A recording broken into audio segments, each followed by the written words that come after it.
Good afternoon, everyone, and welcome to today's learning event. You are attending the first session of the Cultivating a GQMP Q-Talks Seminar Series by the Development Academy of the Philippines Productivity and Development Center under the Government Quality Management Program, or GQMP.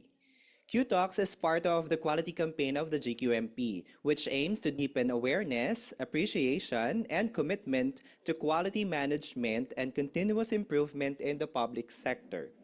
We are very much excited to kick off this journey of learning and dialogue with all of you as we explore the strategies, innovations, and best practices that help cultivate a culture of quality in the governance.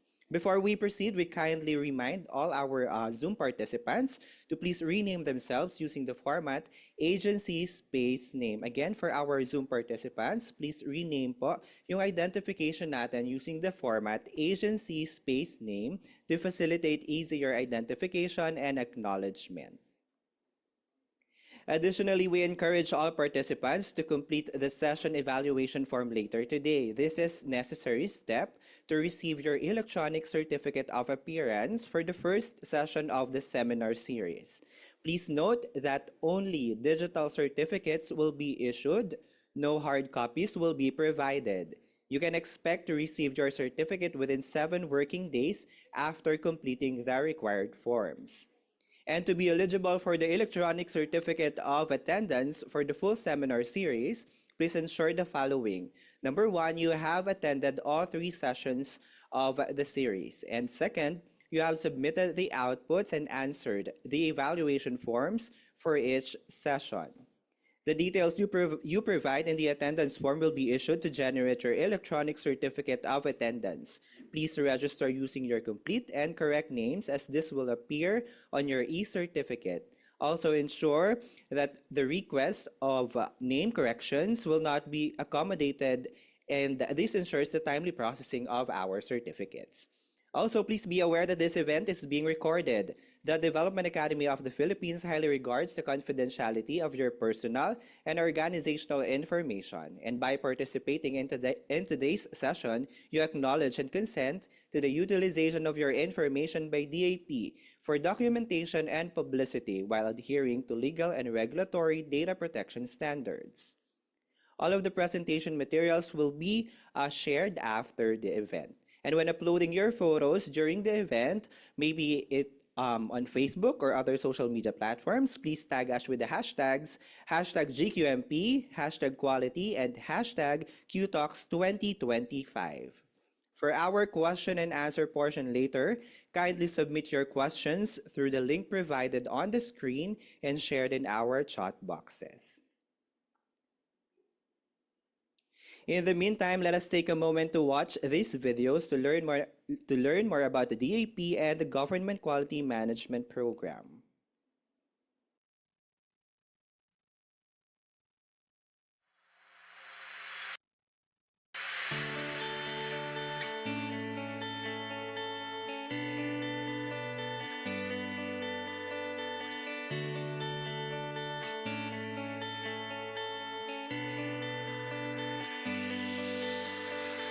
Since its creation in 1973, through Presidential Decree 205, the Development Academy of the Philippines has been at the forefront of public sector innovation, fostering and supporting the developmental forces in our nation's economy under the thrusts of governance and productivity. With its recent attachment to the National Economic and Development Authority through Executive Order 45, the DAP has further strengthened its programs in alignment with the national government's socio-economic agenda.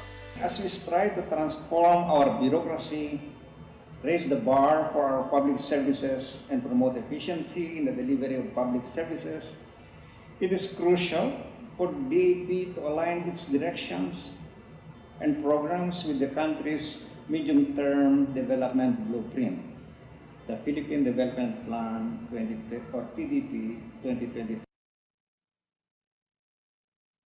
to 2028. This alignment will ensure that DAP's efforts have a strategic and profound impact on our country's development journey. These are made possible through the following programs, projects, and initiatives. Public Management Development Program, Capability Building on Innovative Leadership for Legislative Staff, Adaptive Governance and Innovation for Local Executives, National Government Performance Monitoring, Information and Reporting System, Government Quality Management Program, Modernizing Government Regulations Program, National Productivity Organization and Center of Excellence on Public Sector Productivity, Center for Strategic Futures, Graduate School of Public and Development Management, Master in Public Management, Project Smarter Philippines through data analytics, research and development, training, and adoption. By virtue of PD 205 and as the country's national productivity organization, the DAP also continues to promote inclusive growth in Asia, the Pacific, and in the global stage. Through its strong ties with the Asian Productivity Organization and partnerships with local and international institutions, the DAP remains a pivotal force in the advancement of productivity and sustainable development. The Academy is able to attain these noble goals through the active and steadfast support of a new management headed by a board of trustees composed of cabinet secretaries, heads, or representatives from the National Economic and Development Authority, Civil Service Commission, Department of Education, Department of Agriculture, Department of Agrarian Reform, Department of Environment and Natural Resources, Department of Budget and Management, Department of Finance, Department of Health, Office of the President of the Philippines, and Development Academy of the Philippines. For the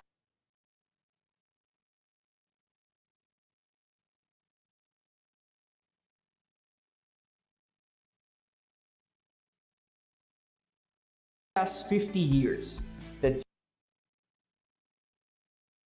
DAP established itself as a leading think tank, capacity builder, and catalyst for change in the Philippine bureaucracy in support of the Philippine Development Plan 2023 to 2028. As we bring DAP to a new and greater height, so I hope you are with me in this transformative journey. As it marks another milestone this year, it continues to champion ang bagong Pilipinas, guided by the Philippine Development Plan 2023 to 2028 and ambisyon nating 2040 for a matatag, maginhawa, at panatag na buhay for all Filipinos. Tonight, we celebrate the 51st anniversary of the Development Academy of the Philippines. Here's to DAP, which continues to thrive and inspire for the next 51 years and beyond. Cheers to 51 years of innovation and excellence. Thank you very much. 51 years and beyond, advancing Philippines' socio-economic agenda through public sector innovation.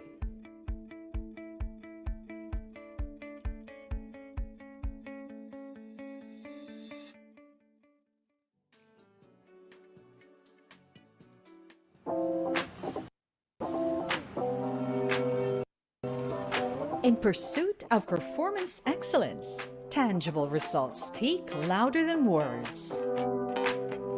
Imagine experiencing government services that are not just good, but exceptional.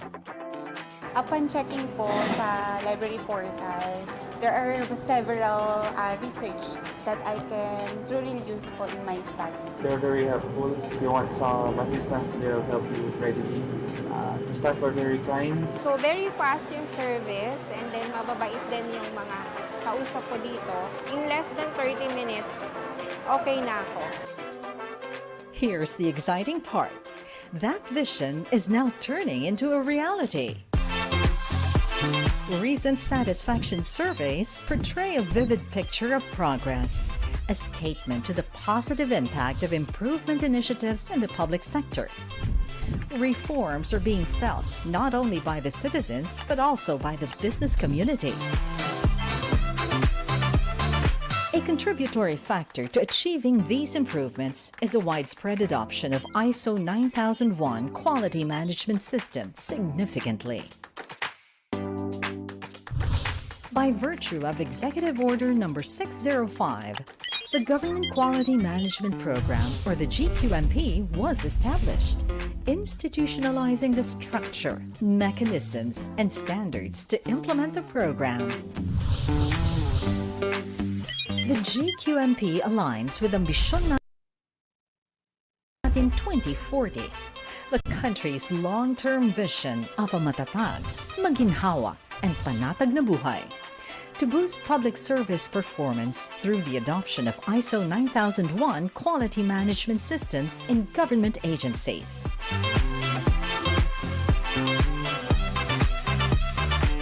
GQMP helps improve and strengthen quality and productivity across the government sector.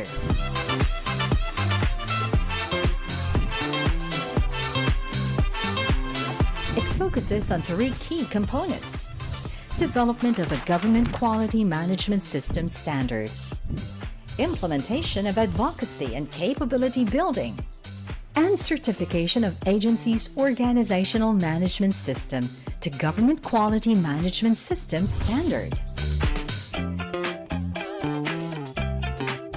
Since 2008, numerous beneficiary agencies have been assisted by the Development Academy of the Philippines as lead in the advocacy and capability building component of the GQMP.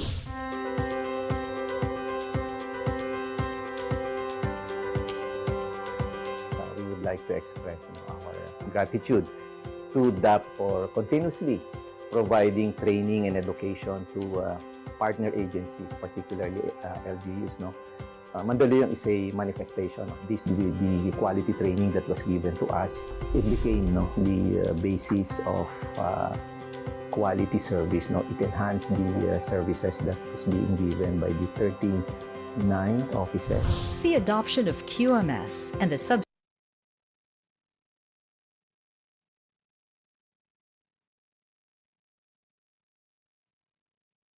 attainment of ISO 9001 certification has enabled government agencies to achieve their objectives by gaining a renewed understanding of their customers' requirements and operational processes. Going beyond QMS, the GQMP has taken significant leaps in its priorities by advancing quality improvement initiatives, equipping government agencies with systems improvement mechanisms, harmonizing the delivery of public services and promoting best practices, and effectively planning for and addressing risks and opportunities on the establishment, expansion, and harmonization of ISO 9001 QMS.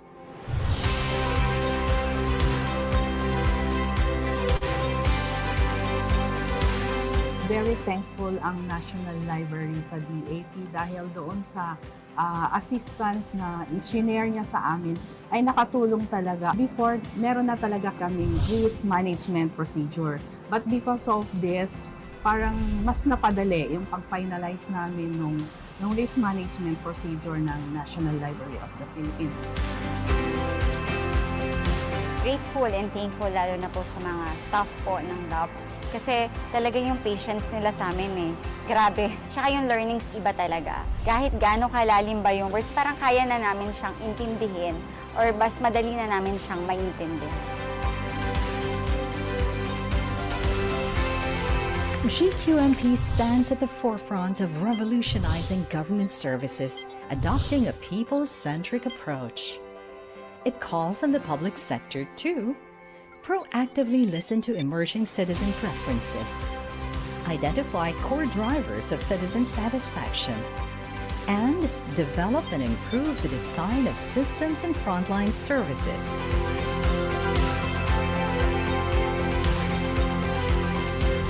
The goal is to ensure enhanced and customized public service delivery reflected in the service quality standards.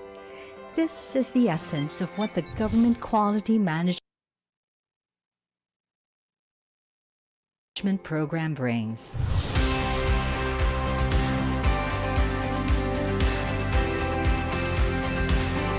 commitment to a government that not only works better, but serves better. A government that stands shoulder to shoulder with the best in the world, leading the way with quality management to better serve the citizens. Join the hashtag QMSGovPH and be part of the QMS practitioners in government. For more information on the GQMP, reach us through website, Facebook, and email.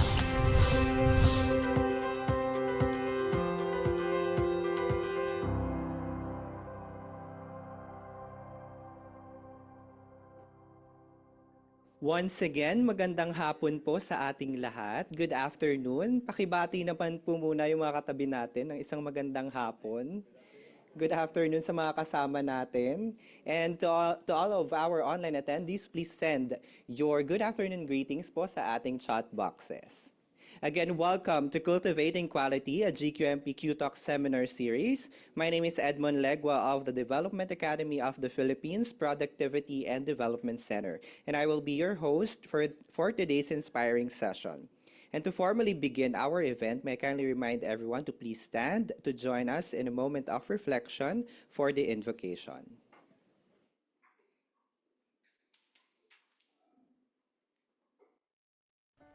Please pause for a while as we invoke the presence of the Almighty Father. Let us pray. O God, Creator of all things, Master of life, Fountain of eternal joy, we praise your magnificent name and express our gratitude for the gift of life that you have bestowed upon us. Thank you, Lord, for this beautiful world you've made for us. Thank you to our leaders who show us the path of goodness. Thank you to our colleagues who teach us about friendship and make our workplace an enjoyable place to be. As we commence our endeavor, grant us wisdom and insight, openness and enthusiasm, humility and tolerance. May everyone be inspired in everything we do, and may your saving grace remain with us, so that all our prayers and efforts begin and end with you. Teach us endurance, Lord, so that at the end of the day, we can say, we lived according to your will.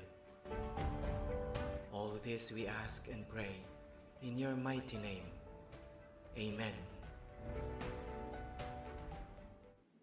Thank you, everyone. You may now be seated. As public servants, we continuously seek ways to elevate the way we serve. This seminar series is designed with that very mission in mind.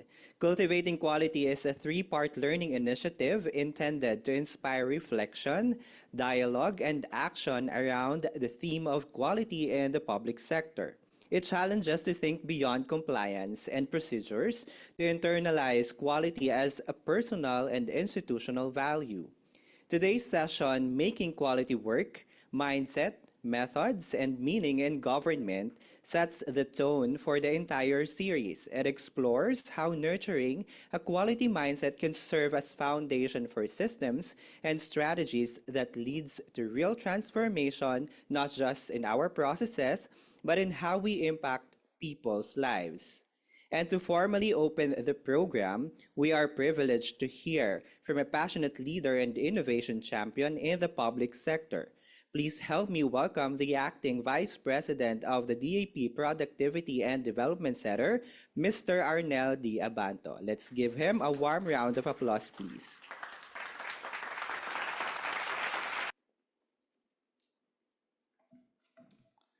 Thank you, Edmond. First of all, allow me to greet the heads of agencies present here with us today, this afternoon. We are happy that we are joined by the General Manager of the Philippine National Railways, Mr. Giovanni Miranda. Good afternoon, sir. Also, we are joined by the OIC President of San Mateo Municipal College, Mr. Reldino Aquino. Good afternoon, sir. Let me also greet the OIC Vice President of Social Housing Finance Corporation, Mr. Florencio Carandang Jr. Good afternoon, sir. Thank you for joining us. And of course, to our government officials, other officials joining us here, and of course, those joining online, our representatives from the Government Quality Management Program beneficiary agencies, our fellow advocates of quality in the public sector. Magandang hapon po sa inyong lahat. Welcome to this first session of our Government Quality Management Program Quality Talks Seminar Series entitled Making Quality Work, Mindset, Methods, and Meaning in Government. Very interesting topic. We are pleased to have you with us on site at the Development Academy of the Philippines and online as we gather with a shared goal to elevate the quality of government services and make them more accessible and meaningful to every Filipino.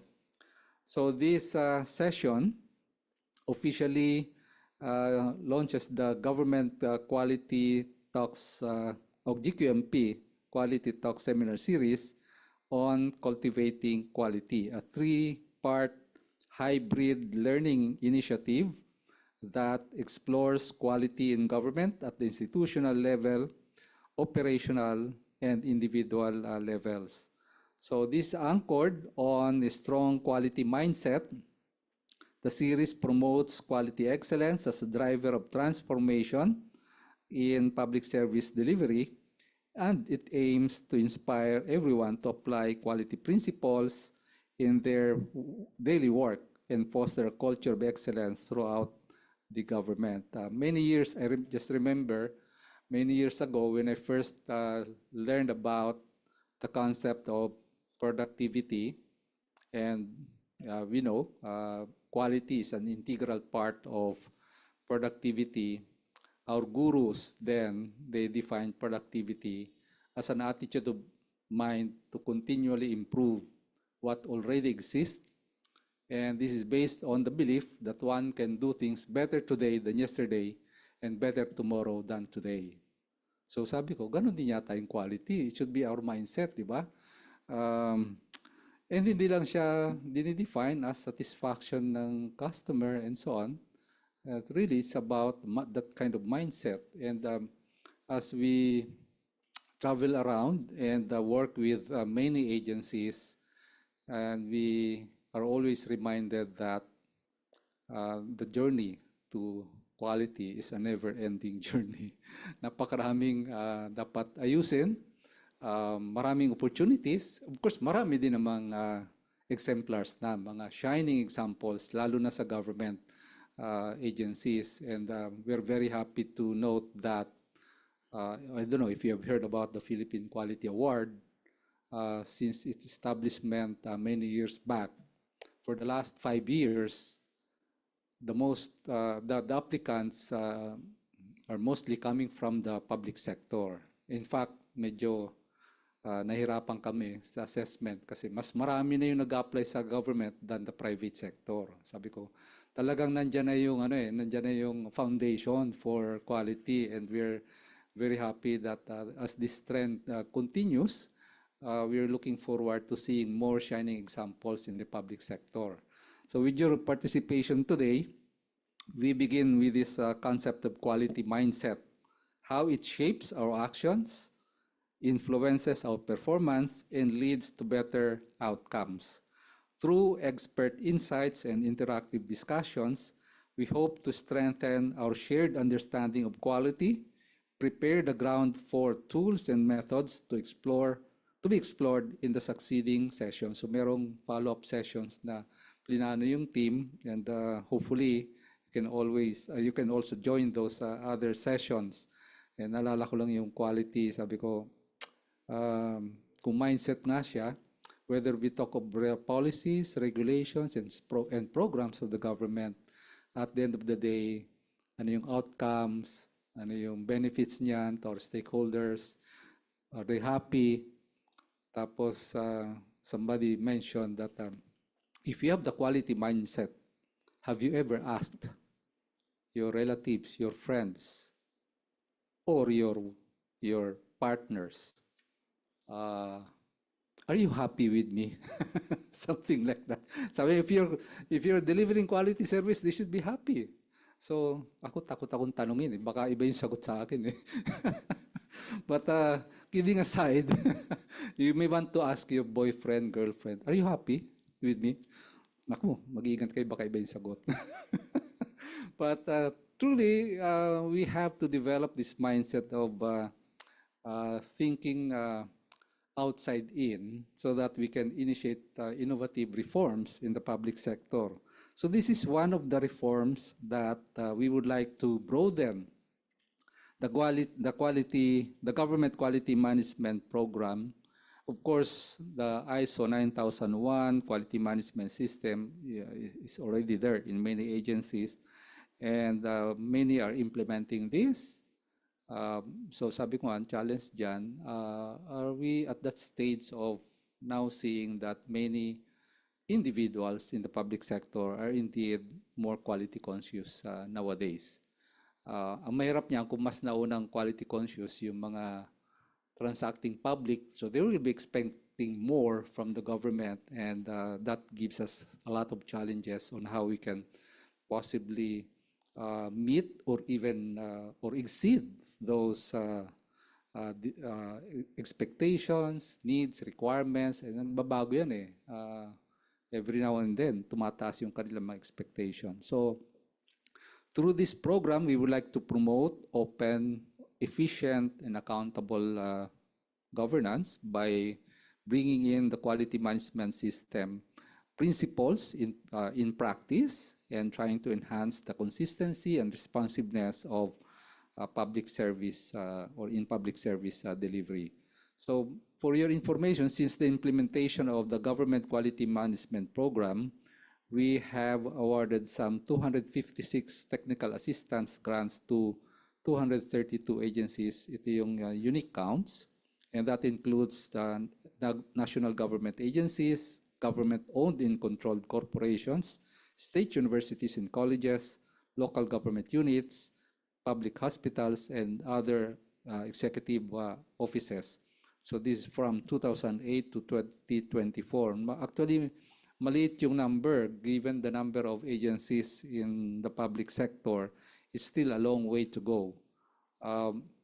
When we first introduced the ISO 9001 QMS in the public sector or in government back in 1996, our inspiration then was Malaysia, because no less than the Prime Minister that time mandated the government agencies in Malaysia to have ISO 9001 certification. And in 2 years' time, more than 700 government agencies got certified in Malaysia. And we learned that in their policy, if you're the head of agency and you fail to maintain ISO certification, you'll be out. Wala ka ng appointment sa government. So medyo mabigat yung kanilang program. But in our case, so for ilang years now, from 2007, 2018 na ba? 18 years na, dibu na. So we are now actually at this stage of reviewing the Executive Order number 605, and the ideas, suggestions are coming in to level up from QMS to performance excellence. So start learning about the Philippine Quality Award, because that will be the next way to go. It is actually trying to put in practice total quality management across all agencies. No? So while the EO 605 is still there, and we are trying to look into the progress of this program, we have to note that other than those who were certified, we have seen increasing number of best practices in the public sector, especially from the different agencies joining the program. And we would like to bring this, put this forward to promote also in benchmarking across government agencies. We would like to develop the culture of, sharing best practices so that can accelerate our transformation, and that will also allow us to gain confidence in implementing the performance excellence framework or under the Philippine Quality Award. So this event today would like to contribute to the ongoing government quality management program quality campaign. We call this the dekalidad na serbisyo para sa mamamayang Pilipino. This is in line with our drive now for better Philippines, di ba? So gusto nating ma-enhance talaga yung pagkakilala ng mga mamamayan sa ating gobyerno. So this advocacy champions collaboration between government workers, the citizens, to deliver faster, more responsive, people-centered, or more meaningful services to everyone. So sabi ko, meaningful services, if you happen to interact or transact with the government, halimbawa sa licensing, regulatory services, and so on, I still would like to see happening na in the near future, we'll find these regulations meaningful enough. So sabi ko, kailan kaya mangyayari na yung regulatory agency ay i-explain niya sa regulated individuals or entities their responsibilities to the public. Of course, yung iba meron. But I clearly remember one of the requirements before that I went through a process where they asked me to understand anong meaning nun. Sabi ko, this is the first time I experienced that when I applied for marriage license. So, pinaintindi sa akin ano yung responsibility ko. Pag pumasok ka sa ganyan, dapat maintindihan mo ito yung meaning ng marriage license mo. Hindi yan renewable every year. So, ganun ka-importante yon. So, ganun din sa permit, business permit, whatever. They must know anong meaning ng permits na yan, ng license na yan. And we in the government should take some effort to really explain this to everyone. So that hindi lang yan for compliance na naka-display dyan, may lisensya ako, but you do not know what the meaning of that license or permit. So that is a very important value that we would like to put forward in terms of this quality journey. And this initiative, through these activities, quality talks, we will come up with quality tips and some other info materials moving to advance the campaign. And we also would like to see some quality month celebration. Meron palang every October ba yan? Kung meron man, October. So beyond the campaign, kailangan maramdaman talaga yung value ng quality. And sana nga, and I strongly believe that government can outperform some high-performing private sector organizations. Kayang-kaya ng government. I just came from a meeting this afternoon. I was so touched by the commitment of the head of the agency. He was so passionate about quality and excellence, and he would like to really help other agencies to embark on this journey. Sabi ko, yan ang kailangan natin. Mga ganyang leaders, no?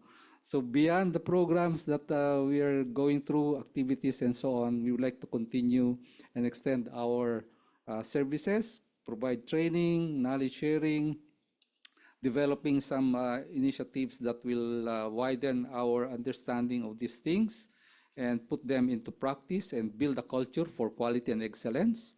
And we also would like to, of course, extend our appreciation, heartfelt appreciation to all our partners. And for this afternoon, I'd like to mention Dr. Ray Premista, our partner from she's the president of the Philippine Society for Quality Incorporated, our partner in promoting business excellence, the Philippine Quality Award.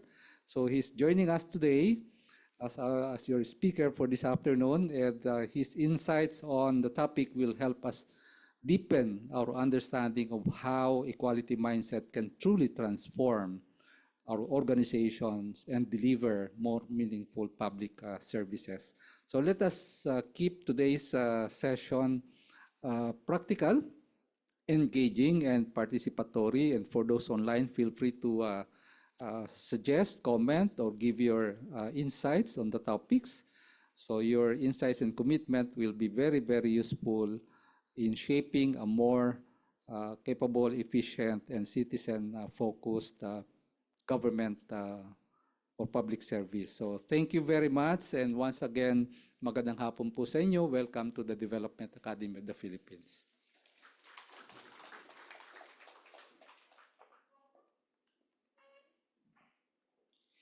Again, thank you so much, Vice President Abanto, for that insightful, really insightful and meaningful message. Your words encouraged us to reflect on how we as public servants can embody quality in our everyday work. Again, a round of applause, please, for Vice President Abanto. And on the opening message po ni Sir Arnel, nabigyan niya tayo ng glimpse of who will be our resource speaker for this afternoon. Before we proceed to the core of our today's session, ready na po ba kayo? Ready pa po ba tayong makinig? Gising pa po ba tayo sa ating mga on-site participants? Yes, how about sa ating online attendees? Please send your reactions naman po, heart reactions sa ating mga online attendees if you are ready to proceed to our discussion. All right, please note that there will be a question and answer portion after the presentation. You may submit your questions through the Q&A form, which can be accessed through the link shared on the screen and in our chat boxes. This afternoon's speaker is no strange to National Movement for Quality. We are fortunate to be joined by the President of the Philippine Society for Quality Incorporated, Dr. Ray B. Fremista. Dr. Fremista is a leading figure in the quality movement in the Philippines and across Asia. As president of the Philippine Society for Quality and an academician for the International Academy for Quality, Dr. Fremista has championed quality as both a system and a mindset. A certified Lean Six Sigma Master Black Belt and internationally recognized quality champion, he has led transformational initiatives across sectors, driving excellence in processes, performance, and service delivery. He also served on the Philippine Quality Award Executive Committee and frequently invited as global judge in prestigious quality awards, including Global Performance Excellence Awards and lectures at top universities, sharing his philosophy that true quality stems from leadership, emotional intelligence, and a people-centered approach. His numerous accolades, including the Asia Pacific Quality Organization's International Individual Award and PSQ's Quality Manager of the Year, reflect his enduring impact on the field of quality and innovation. Again, everyone, let us all welcome Dr. Ray B. Fremista.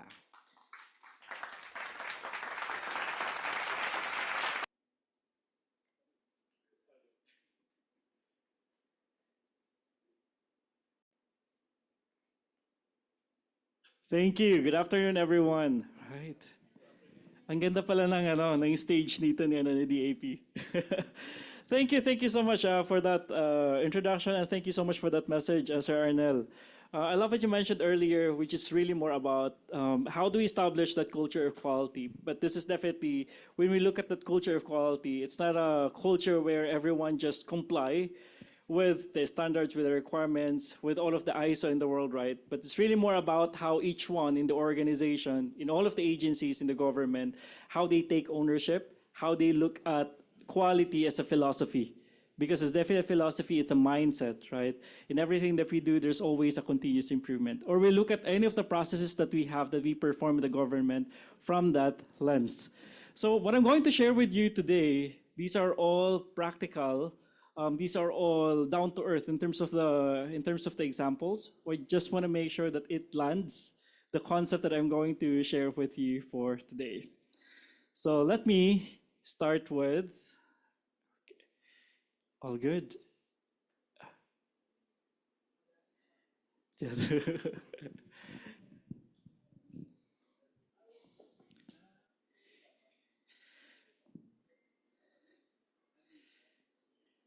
Ah, there. It's in Zoom. So we're trying to figure this out and how I can see it. But these are, yeah, this is a picture. I'm seeing myself. So these are the things that we're going to talk about today. So we talk about the culture of quality, right? The mindset, the methods, and the meaning. And I want to view it from this lens, from the high-performing team's perspective. So these are the things we're going to go through today. We always believe that high-performing teams, they have these specific key traits. So we have the trust. Tahan. Ang ganda pala noon, dami nating ano dito na parang concert. High-performing teams, so they have these key traits. So you have trust, collaboration, the norms, the small talk, productivity, focus, and they simplify relentlessly. So let's move forward. My first question for you is, when you think about your team at this point, when you think about your agency at this point, what is the first thing that comes to your mind? How do you describe your team, your agency at this point in one word? So I'll give you a few seconds to think about it. What is the first thing that comes to your mind? Are you innovative? Is it disciplined? Are you world class in terms of the processes that you perform? Let's give it a few moments for you to think about it. What comes to your mind? Just as quickly as possible, what comes to your mind when you think about your teams? So we'll go around very quickly. How about you, sir? Confident. Confident. Wow, thank you so much. So it means that they know more about the processes that they perform. How about for this table? Professional. Professional. Very nice. So sorry about that, sir. How about for this table? Strategic. Strategic. Looking at the long term. How about for this table? Synchronized. Synchronized. Wow, that's a very nice one. How about for this team, for this table? United. United. Okay. Thank you so much for that. How about this table? Youthful. Wow, the vibrant, right? Bata. How about for this table? What is that one word that comes to your mind? Driven. Driven, as mentioned earlier by Sir Arnel, yung passionate, right? Driven, passionate. So we need that energy, especially from leaders' perspective, right? How about from the online world? Yan, para tayong ASAP, no? When they say YouTube, I know we're streaming in YouTube. What are their comments? What is that one word? I can see in here, agile. It's very important, especially when you look at teams. Agile, dynamic, and dynamic driven. Anyone else from the virtual environment? What is Yes, that sir. one I word? think we have answers here from our YouTube attendees. We have disciplined, dynamic, Disciplined. cooperative, Cooperative, okay. collaborative, resilient, and collective. Resilient and collective. Very nice. So these are like the good things. And I hope when we visit your agency, that's the first thing that we will be experiencing, right? So it's nice to hear all of those great things, right? I mean, from your agencies. And we hope that we can improve, we can enhance all of what you have, what you currently have, okay? So definitely, teams. We usually, especially these days, we rely on the small teams, the agile, the dynamic teams of the world, because these are the ones that can do a lot of the work, especially the cross-functional teams. If you're going to be smaller teams at this point in the world, they are the ones that can really drive a lot of the improvements, especially from a quality perspective. It's always important that the goal that we're achieving, that we're trying to achieve, is clear with everyone. Clarity is very important. We always need to ask ourselves, how are we contributing to the big why of the organization? What is the connection of the things that we do on a daily basis? The day-to-day thing, the day-to-day task that we're doing, how is it contributing to that big goal of the organization? Clarity is very important. It doesn't mean that it's clear on your end as leaders, that is also clear on the end of our people. So we need to ensure that we are speaking the same language, that it's really cascaded, not just from the top, not just from the middle, but everyone in the organization should be singing the same tune. Transparency. Communication is definitely very important. Transparency is very important. We need to make sure that it's clear. It's not just about your specific department that can get the information that you would need, but it has to be everyone in the organization. Because that lack of communication, or if that communication is only went to just a part of the organization, that would mean that there will be chaos, there will be inefficiency in the process, there will be confusion, and that will not be good for the entirety of the organization. So communication, transparency, especially from the government perspective, it's very important.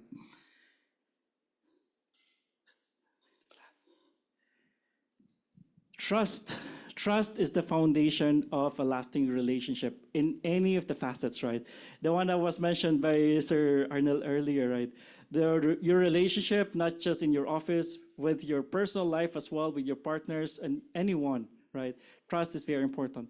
Trust and mutual respect. These are the foundation of a long-lasting relationship. The relationship with the public, especially from government perspective, if we're able to build that trust through that clear communication, through transparency, definitely will have that long relationship, long-lasting relationship. And at the end of the day, most likely the public will help you in terms of how we can move forward as one, as a team. So at this point, I want you to think about the team that you're currently part of. It can be the team that you're currently part of, or maybe the previous team that you were part of, okay? So think about that, because I'll be sharing with you some of the statements in here. These are just a few statements, and I want you to rate your team on a scale of 1 to 10. 1 means we need significant improvement on your team, and 10 means that we are an amazing team. So we're performing on a very good level of performance if we are scoring ourselves as 10. So on a scale of 1 to 10. So this is the first word or the first sentence about your team. We cared about the team, but we also felt like our own skills were valued. We cared about the team, but we also felt like our own skills were valued. You can use the chat box for our virtual participants. You can also comment in the chat box as well for our YouTube participants. And right here in the studio talaga na. I'll count from 5 to 1. I'll count from 5 to 1, and then I want to hear the level from, on a scale of 1 to 10, 10 being an amazing team, and 1 meaning we need significant improvement as a team, okay? So we cared about the team, but we also felt like our own skills were valued. So I want to hear from the studio, from 5, 4, 3, 2, 1. Okay, let's do it once again. Let's be united. So after counting from 5 to 1, you have to state the level of your team, right? On a scale of 1 to 10. 10 being means that's a perfect team, meaning that's an amazing team. 1 means we need significant improvement for your team. So sorry, sir. Okay, so let's do it once again. We cared about the team, but we also felt like our own skills were valued. Let me count from 5, 4, 3, 2, 1. 8, 7, 1, 1. So it looks like it's around like 8 and 7, 7.5. It's a high one. How about from the virtual environment? On a scale of 1 to 10, where are you on this statement? We cared about the team, but we also felt like our own skills were valued. Minus 9. It's 9. Grabe si sir. It can be positive, negative pala, no? I can see 8, 7. How about from the YouTube environment? Yes, sir. From the YouTube natin po, we have answers like 9, 7, 8. Most of them answered 8, 7.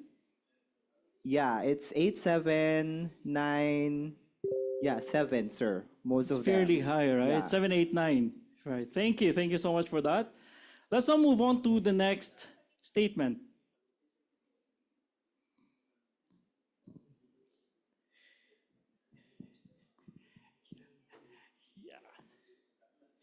Yep. I think, yeah, maybe the black siya. Let's see if it's working. Oh, it's not working.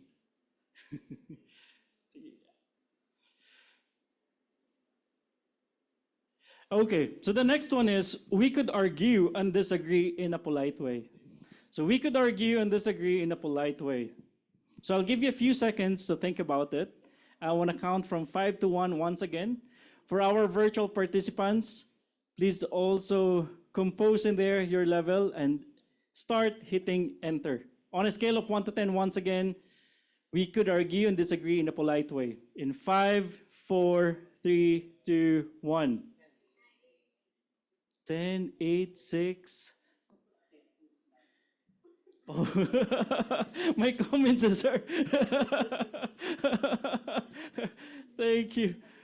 Okay, so how about from the virtual environment?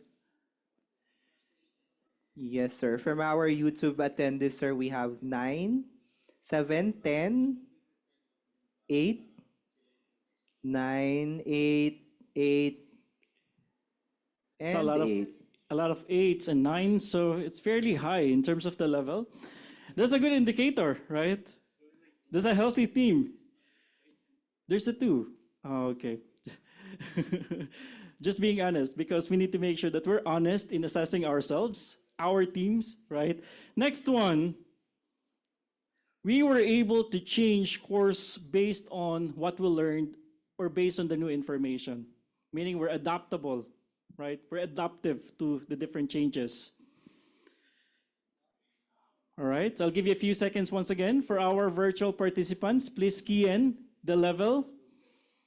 And then for our participants right here in our studio, let me count from 5 to 1 once again. 5, 4, 3, 2, 1. 6, 9, 8. Okay. It's fairly high, but it's a bit lower as compared to the other items before. How about for the online participants? For our YouTube attendees, sir, it's ranging from 5, 7, 8, and 9. 5, 7, 8, and 9. Same thing right here in Zoom as well, 8, 7, 6, 8. It's a little bit lower as compared to the other items that we shared or that we read earlier. So in terms of how we adapt to the different changes. Next one. Let me share with you, by the way, over the course of my presentation, I'll be sharing with you some of the polls that I created in the LinkedIn environment on what the people of the world are saying on that specific topic. Like for this one, so the question I posted on LinkedIn, what's the biggest barrier to innovation in most of the organizations? And 55% of the respondents of this poll mentioned that it's really resistance to change. I know it's something usual, especially when you implement any of the changes to the organization, you would expect that there's resistance. But there's definitely science on how you can make it a smooth process and how you transition from the old process to the new process, right? So resistance to change. Next one is, what emerging leadership skill do you believe will be the most critical in the future? And 42% of the respondents are saying that's really adaptability. Even when you look at the rising skills of today, of 2025, if you look at even the 2030 skills of coming from the World Economic Forum, they would say that adaptability is one of those skills that we need to enhance, that we need to focus more on. So adaptability is very important. Next one, which soft skill is most important in today's workplace? 44% again of the participants or the respondents were saying it's adaptability. So adaptability is not simple for sure, but we need to learn the science as well of how we can be more adaptive. How can we become more adaptable in the workplace? Next item or next statement. Take a look at your team once again. On a scale of 1 to 10 once again, we helped each other come up with better ideas. So we help each other come up with better ideas. On a scale of 1 to 10, I'll give you a few seconds. Our online participants, please start keying in the level for the statement, including our YouTube participants. Okay, I'll count from 5 to 1 once again for our studio participants. Let's count from 5, 4, 3, 2, 1.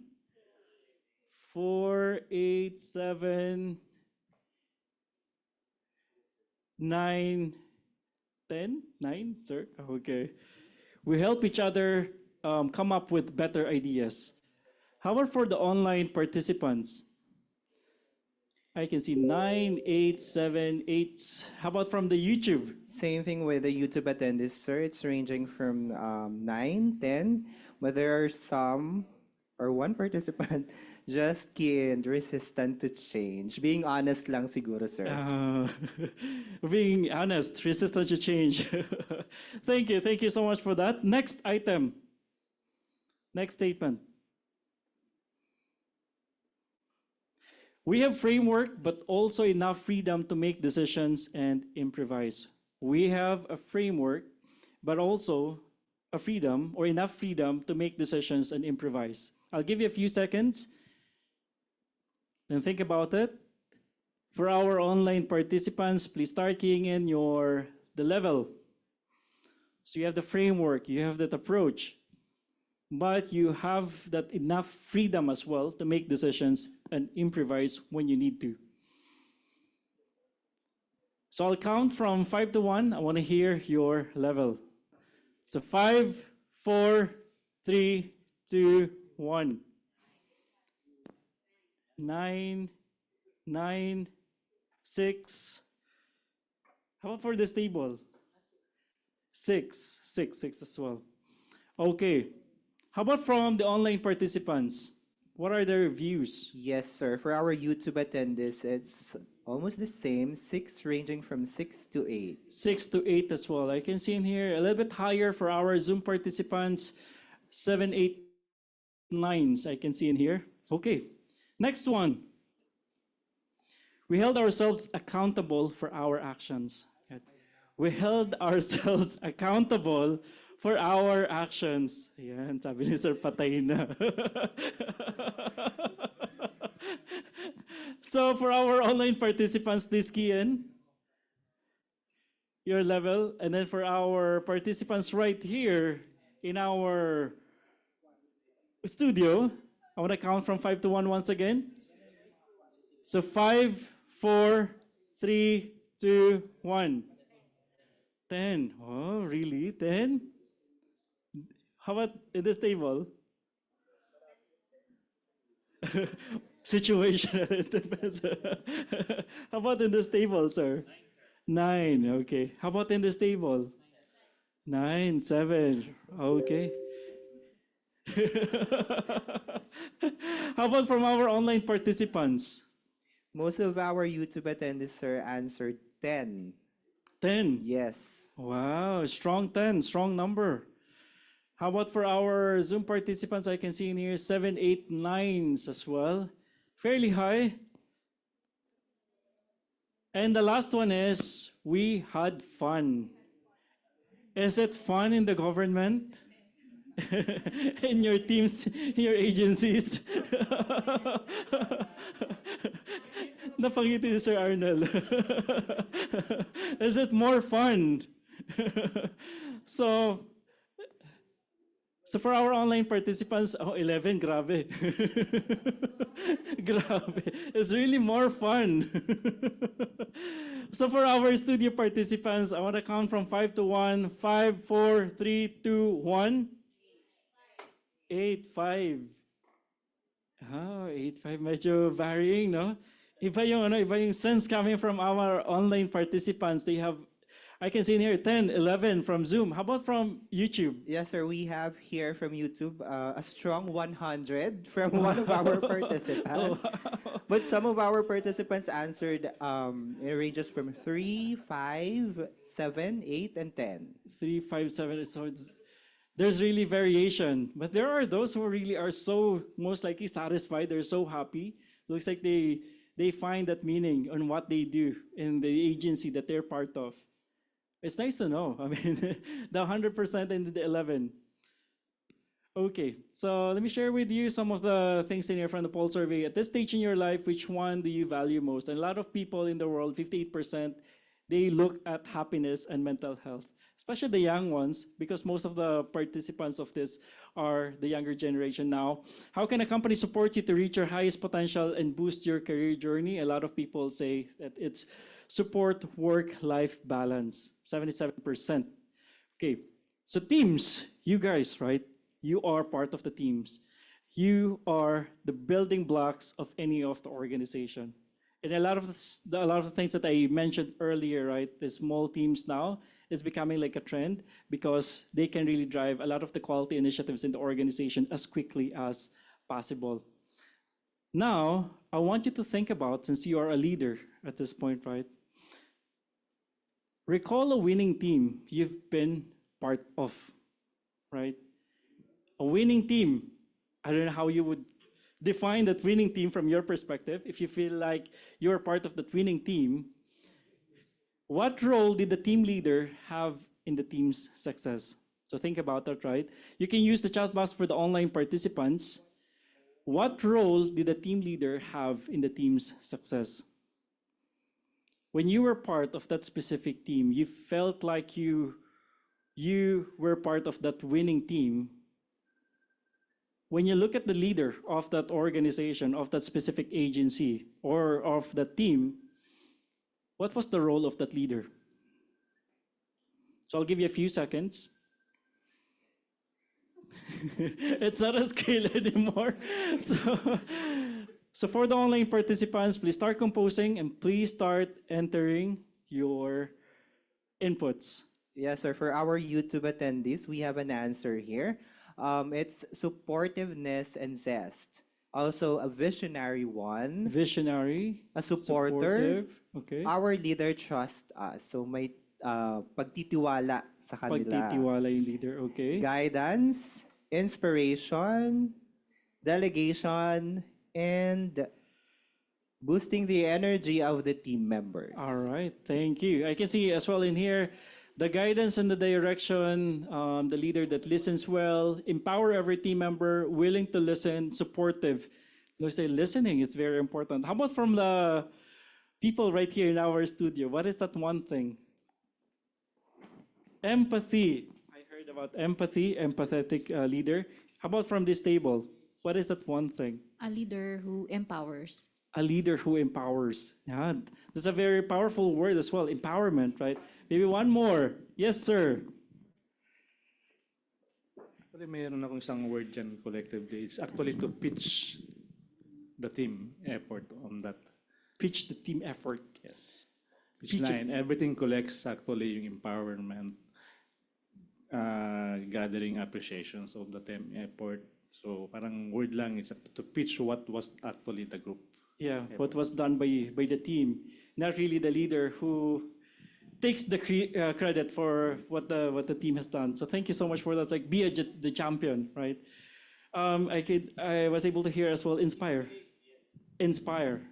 inspiration. Thank you so much for that. There's a lot of things, right, a leader can do, a leader can drive in the organization, especially when you want to establish that quality culture, when you want to establish that mindset in the organization. And that's where you come in as leaders in the organization, because your voice, your actions, these are very powerful, powerful ways that can really drive this type of culture. And one of the leadership framework I want to share with you is another practical one. So it's called HIDE, right? HIDE stands for, the first one is handle changes, improve performance, deal conflict, and encourage collaboration. So the first one is, this is the one that we were talking about earlier, right? Handle changes. How do we make sure that whenever there are changes, what is the process that we follow in terms of how people are handling that kind of change in the organization? Are we adaptive? How do we look at any of the changes? It's because there's always a lot of resistance that happen whenever we implement any of the changes, right? How do we become smarter on how we handle these types of changes? Second one is we look at continuous improvement. How do we improve performance over and over again, right?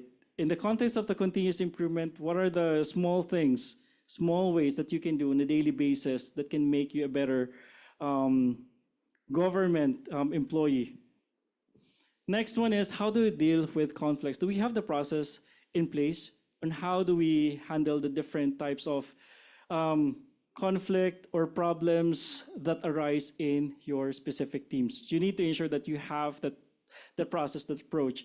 And the last one is encourage collaboration. Usually, when we say collaboration, it's not just about collaborating or cooperating or working together. It's really more about how do we understand each other and how do we value each other. These are very important, especially when you are leading a team, right? The what, the who, and the how. The what is definitely the purpose. Why is your team existing at this point? So you need to ensure what is the purpose of your team and what are the roles that you play, each team member in your respective team. So the what is very important for you to understand, for you to collect, and for you to connect your existence with the big goal of the organization. The who, definitely, it's you, it's the skills that you have, how to make sure, how to orchestrate all of the team members that you have, how to complement the skills that you have in your team to make sure that you achieve the goal in your specific teams. And then the how, definitely, these are the team agreements. These are the norms that you follow.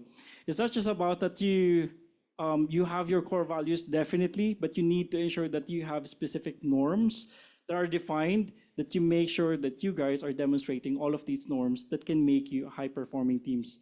So very important for you to know the what, the who, and the how.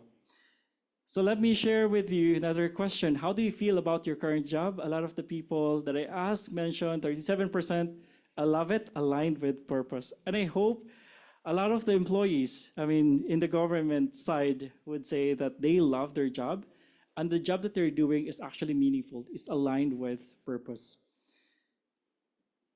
So as I mentioned earlier, establishing norms, it's very important. You need to know when you communicate, what are the norms that you follow as well whenever you have meetings, whenever you do projects, whenever you have dealings with your clients, what are the processes that you have in place? You need to ensure that it's really defined. So norming, or the norms that you establish as leaders in the organization, is very important. So for example, in the meetings, right, especially for the virtual environment, and I know now a lot of the agencies now, they are following the hybrid setup already, right? So this one is the question: do you multitask during your online meetings? Yes, yes, I got. I can see here that sometimes, right, 44% of the respondents, they said sometimes. So most of the time, the sometimes is actually most of the time. Especially if the leader is not requiring you to be on cam, so most likely you would be doing other things. But make sure that you pay undivided attention, right? And you do it so well. Whatever it is that you're doing. But multitasking is not actually working most of the time, because you would notice, right, for example, you're doing 3 things at a time, you would notice that there's only just one thing that you can do excellently well, right? So if you can pay undivided attention, that will give you a lot of benefit that can maximize the learning that you can get coming from any of the sessions. So next one, building trust among the teams. As I mentioned earlier, the trust, right? It's very important in how you build that lasting relationship, not just with your teams, but with your clients, especially with the government, with the public. It's very important. In your opinion, what is the biggest challenge leaders face in fostering a positive workplace culture? The first one that they mentioned, 4 to 6%, building trust and transparency, because it's not easy, right? Is that easy, especially when you are a leader, that you need to ensure that you lead by example. So let's dive deeper in terms of the questions in here. And I want to give you a couple of seconds to think about these questions. Do the members of your team trust one another? So think about it, right? Do the members of your team trust one another? What actions can you do to strengthen their trust? So for the online participants in there, you can key in, you can start composing your thoughts on these questions. Do the members of your team trust one another? What actions can you do to strengthen their trust? So for the YouTube participants, for the Zoom participants, please key in your perspective.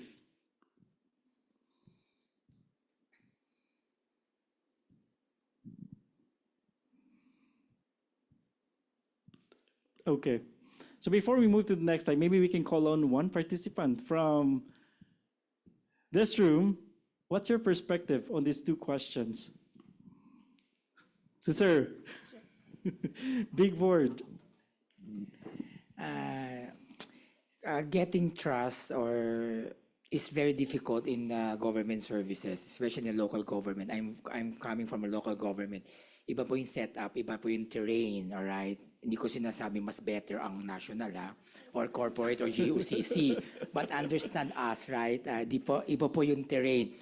Our leadership changes in every 3 years, di ba? So that for what matter is napakahirap. Siguro to strengthen the trust is transparency. Is the key, right? Although it's very difficult to be all show off naman, di po ba? Dapat may right balance of showing what is di ba? Transparency is a very crucial. And yung pagiging accountable mo. Di ba? That's very critical. Pag nakita ng tao na kasi sa gobyerno turo di ba? Ang daming kamay, di ba? Siyempre, hindi ako yan, hindi sa akin yan, lumapag lang yan, ministerial lang ako diyan.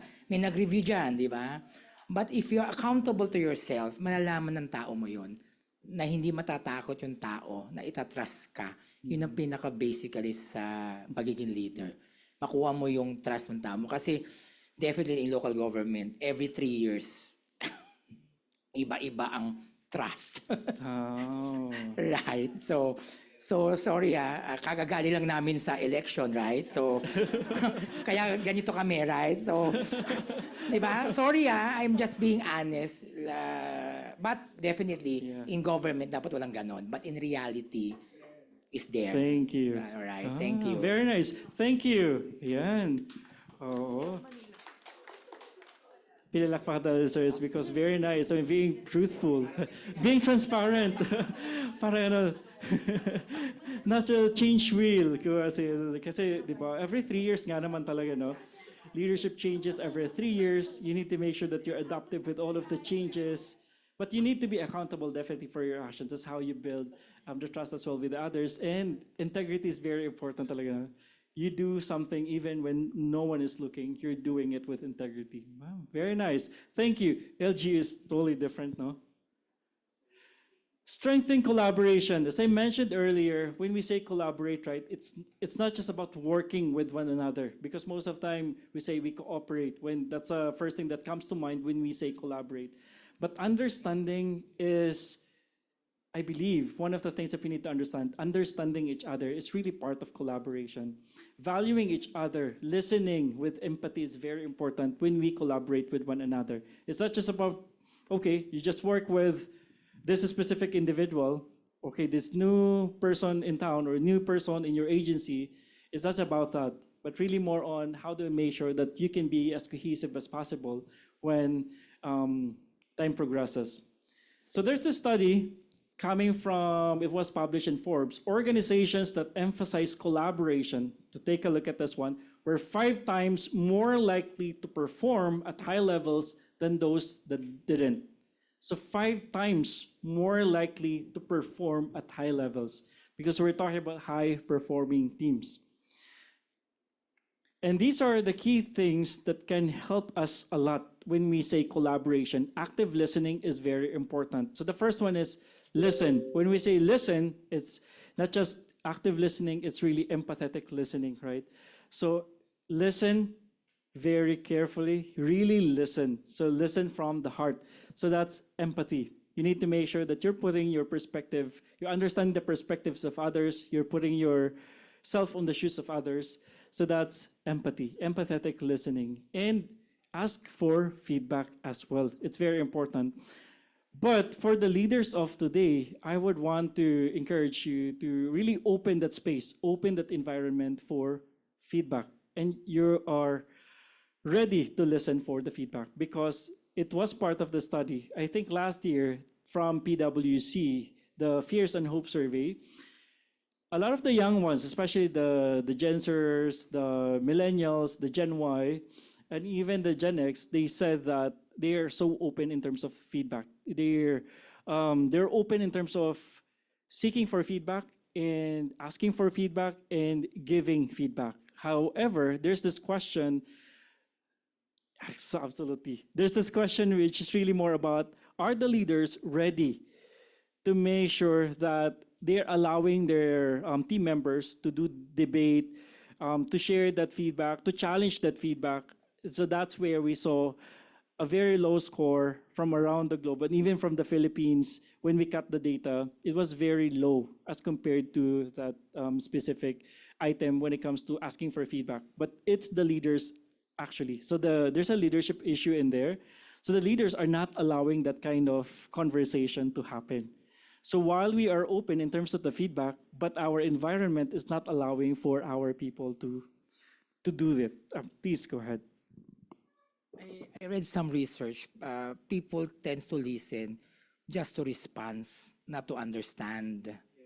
Di po ba? So nabasa ko yun na survey shows na tayo daw po, nakikinig tayo, feedback, pero para tayo makapag-response lang, masagot lang natin, pero hindi talagang parang maintindihan siya. Thank you. Very nice. Oh, thank you. That's a very good point, because a lot of us would just listen or would just hear. It's because we want to respond, but not really understanding the context. But we need to make sure that we, finish that statement, understand it so well, so that you can reflect on it, rather than you're rushing your thoughts, right? In terms of how can you respond to that. It's because you want to make sure that you appear as intelligent as possible, as smart as possible, that you can respond as quickly as possible. But the true meaning of listening is to make sure that you process it, because there's also respect coming from an individual. That's a very good one. Thank you so much for that.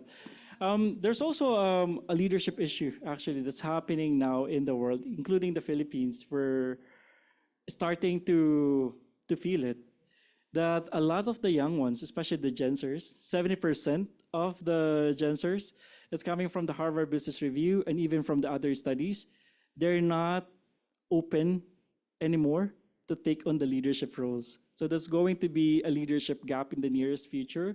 So that's something that we've been talking about for the past couple of weeks. So I'm thinking, what is that thing that we're doing now as leaders? What are they seeing, right? Maybe is it something intimidating from their perspective? Is it because of the gig economy? Is it because of all of the on how attractive the gig economy is, the freelance work, or there's so many things, right? But that's a very good research if we can do. So start looking into the Gensers of the world. It's because we need more leaders. We need more Sir Arnells of the world, right? So we need them. So next question that I posted in there, my supervisor or manager or boss offers useful feedback regularly. It's very important that our leaders, like our bosses in our agency, they provide us the right feedback, right? Accurate feedback, and on a timely manner as well, right? So a lot of people, good thing, that they're strongly agreeing, but there's a lot of people now that are saying that they're disagreeing about it. So it's a leadership issue. What is your biggest challenge in coaching your employees or direct reports, or when you do your one-on-one conversation with your employees? A lot of the people in the world say that they don't have time to coach, especially for the leaders. You have a lot on your plate on a daily basis that you don't have much time into this one-on-one conversation, but it's very important. So you need to ensure that you're carving out some time of your busy schedules with the one-on-one conversations with your people, because that's how you build the trust, right? That's how you communicate, that's how you provide that updates, right? When you're a leader, your views, opinions, or thoughts carry a lot of weight, which means that in any of the, for example, if there are arguments, especially on a meeting or any of the events that you have, you don't make sure that you come dominant in that conversation. It's because your voice is powerful. You don't want to become more biased to this specific individual. You want to make sure that you don't come across as dominating, and you give them that empowerment that they can actually create that decision. They have the different types of viewpoints that you just have to facilitate that kind of discussion. So people who are encouraged to think in a collaborative manner maintain their focus to think about this, right, on their activities for 64% longer. And this one is a very good one. They reported feeling more engaged and experienced much less stress. There's a lot of stresses in the world, and if you collaborate more, so most likely maybe this can help a lot in terms of reducing the stress that we feel on a daily basis. So right now, if you can identify an opportunity for improving collaboration in your team, that is your assignment. I'll give you a few seconds to think about what is that opportunity for improvement that you have on how you can improve that collaboration with your team. And I always say that a lot of the organizations, or most organizations in the world, it's designed to be siloed. It's designed to be compartmentalized. That's why you have an HR, you have a finance team, and you really are focusing on a specific priority. And that's something that's understandable. That's why we need to ensure that we consciously collaborate. We consciously knock on the doors of your other department and make sure that you work with one another. Understand the needs and you work with one another. The power of small talk, ayan. Yung marites of the world, right? They're doing a lot of the talks. Especially for those ones who are 100% remote, I believe this is one of the things that you guys are missing, the small talk. And it's really powerful, right? The small talks. It's not just about the marites of the world. Actually, a lot of the great ideas, bright ideas, they come from the small talks. Yung mga, not just the chismisan, but there's a lot of things that you discuss during the small talks. So from creativity perspective, it's actually helping out. And also, when you want to establish trust, when you want to establish relationship with your colleagues, that cohesion, it's very important. This one is a very good ingredient when you want to make sure that you become stronger as a team, because you know, especially the details of the teams that you have or the team members that you have, these types of small talks can help you a lot. So let's take a look at this research. Employees said that small talk made them feel better and more likely to go out of their way to help their coworkers. Totoo naman, right? Totoo siya, right? It's because of that connection that we're building, that emotional connection through the small talks that we have, especially in the offices. If you are remote, for example, or most of the time you are in a hybrid setup, then you can also do the small talks. So using the GC that you have, or when you ping them through the Messenger or the Viber or any of the platform that you're using. So dedicated group chat is very important, especially when you want to have small talk. So consciously collaborate, consciously ask, how are you, how's your day, and because it's all started from that hi, from that hello, from how are you. So what's the most challenging aspect of managing remote teams, especially now that we are open to having this kind of setup? A lot of the respondents of the globe, they said maintaining the team cohesion, which is really true, right?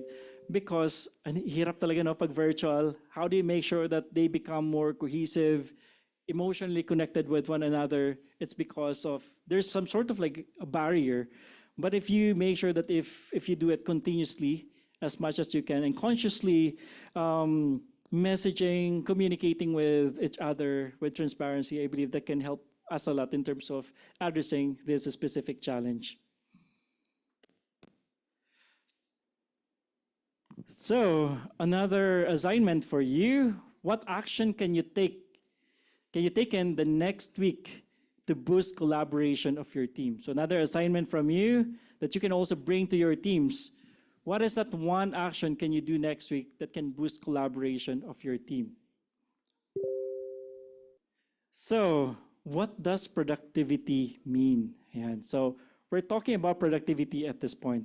So what does productivity mean from your perspective? When we say output, right, it's the amount of any of the items that we produce, regardless of quality, that's output, right?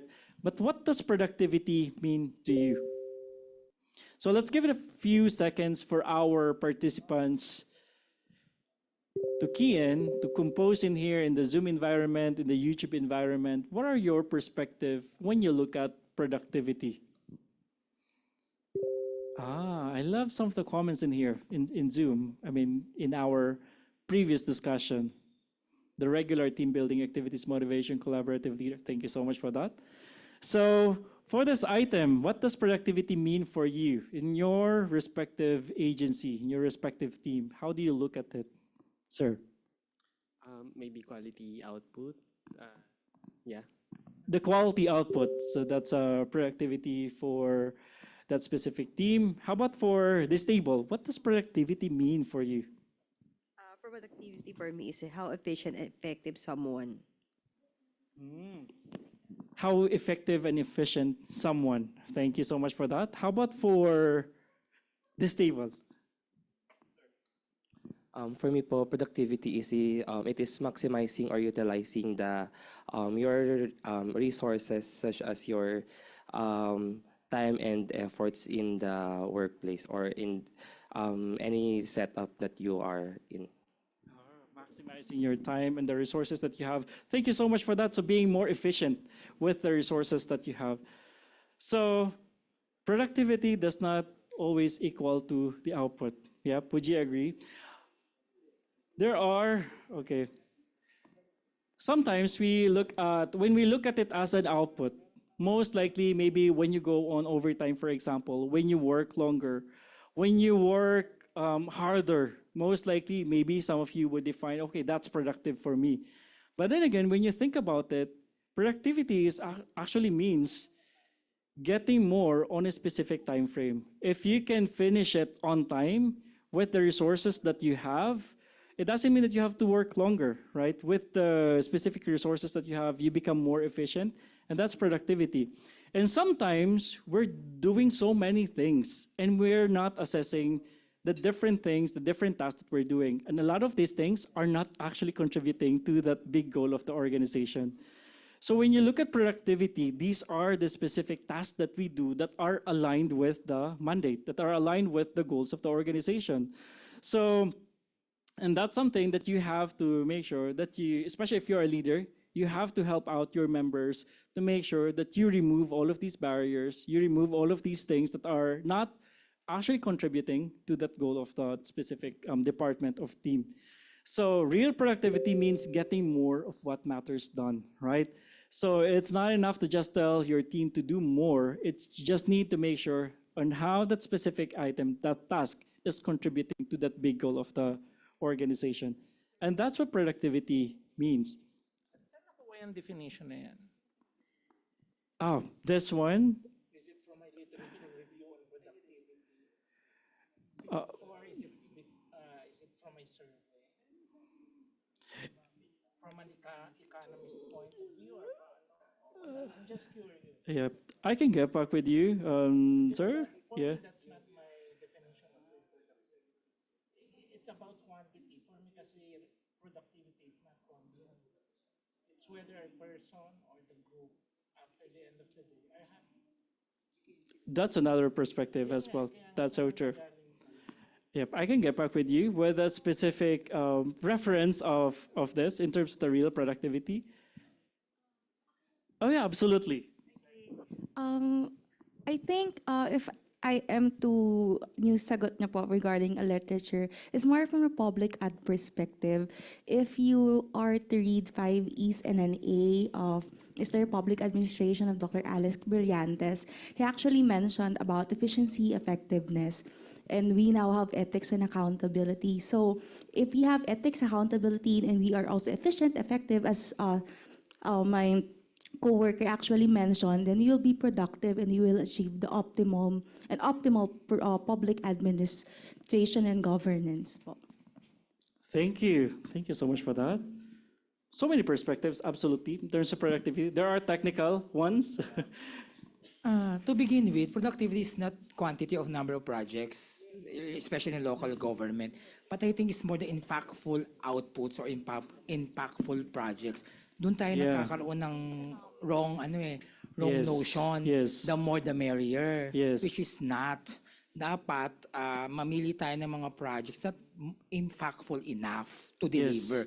Although technically to do more parang equates in quantity, but for me as a public servant, it's not a quantity. Yeah, It's the that's true. impactful of the projects. That is Not so the true. number of projects. Thank you. Thank you so much for that.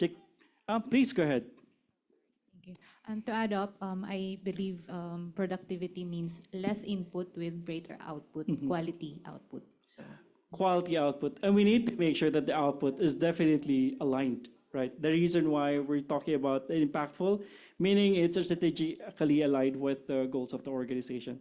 Because that's one, a lot of the people, especially not just in the government, but even the private sector, we usually view it as doing more. But then again, if we do less with the same output or with that output that's really impactful, that's aligned with the goal, definitely that would mean productivity for us. Please go ahead. I think it's very much aligned with the quality management system that we're actually, we did a training with that.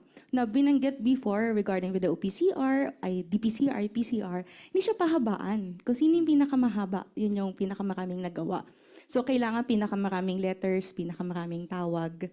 Lalagay mo sa IPCR, that's not the thing. So dapat yung objective, yung goal, yun yung ilalagay mo. So, doon nagkaroon ng problem even in our institution. Kasi sa amin, from 7 pages, nag-trim down to 3 pages and a lot of people, even the heads, were saying, no, you're wrong. Pero that's the truth eh. Doon lalabas na some of the employees, the simple employees, have high scores because they're really productive in their tasks and even extending help to other people. And kung sino yung division chiefs, sila yung medyo mababa yung productivity rate kasi hindi nila na-achieve yung what matters done, yung kailangan. So yun doon nagkakaroon ng issue na bakit kailangan mas mataas yung dapat yung head kesa sa baba. That's the thing eh. The people, the simple employees were able to do that kasi yung what matters done, yung quality, they were able to do quality work kahit pa na mas kaya kumpara dun sa nasa taas. So that kailangan natin i-revert yun. I think yun din sir your reason about what you mentioned about Gen Zers not taking leadership kasi nakikita nila that the people are not listening. So that's I think one problem. And with sir naman, he mentioned about if economic in the quantity is very economic because it's about the goods and prices. So I think very political market yung binabanggit ni sir. It's very much related in public ad, but it's a different kind of view. And we recognize also what he mentioned naman din po. Thank you. All right. So thank you. Thank you so much, everyone. There are so many perspectives, absolutely. But at the end of the day, when you summarize it, it's really more about are our people doing what matters most, right? When we say what matters most, is it something aligned with the mandate of your specific agency? Because that's very important, okay? And that's how you will be measuring that productivity. So what's your productivity killer in your work or done? So a lot of the participants are saying it's the meetings. There are people who are just observers on, on the meetings, right? So we need to make sure that we are intentional as well with who should be part of the meetings that we're doing in the organization. What do you think is the top reason why professionals are leaving their jobs right now? This is during the time of the great attrition. A lot of the people are saying because of the stress of the work that of the stress of the work. Share one self-improvement practice that you've already recently incorporated in your routine.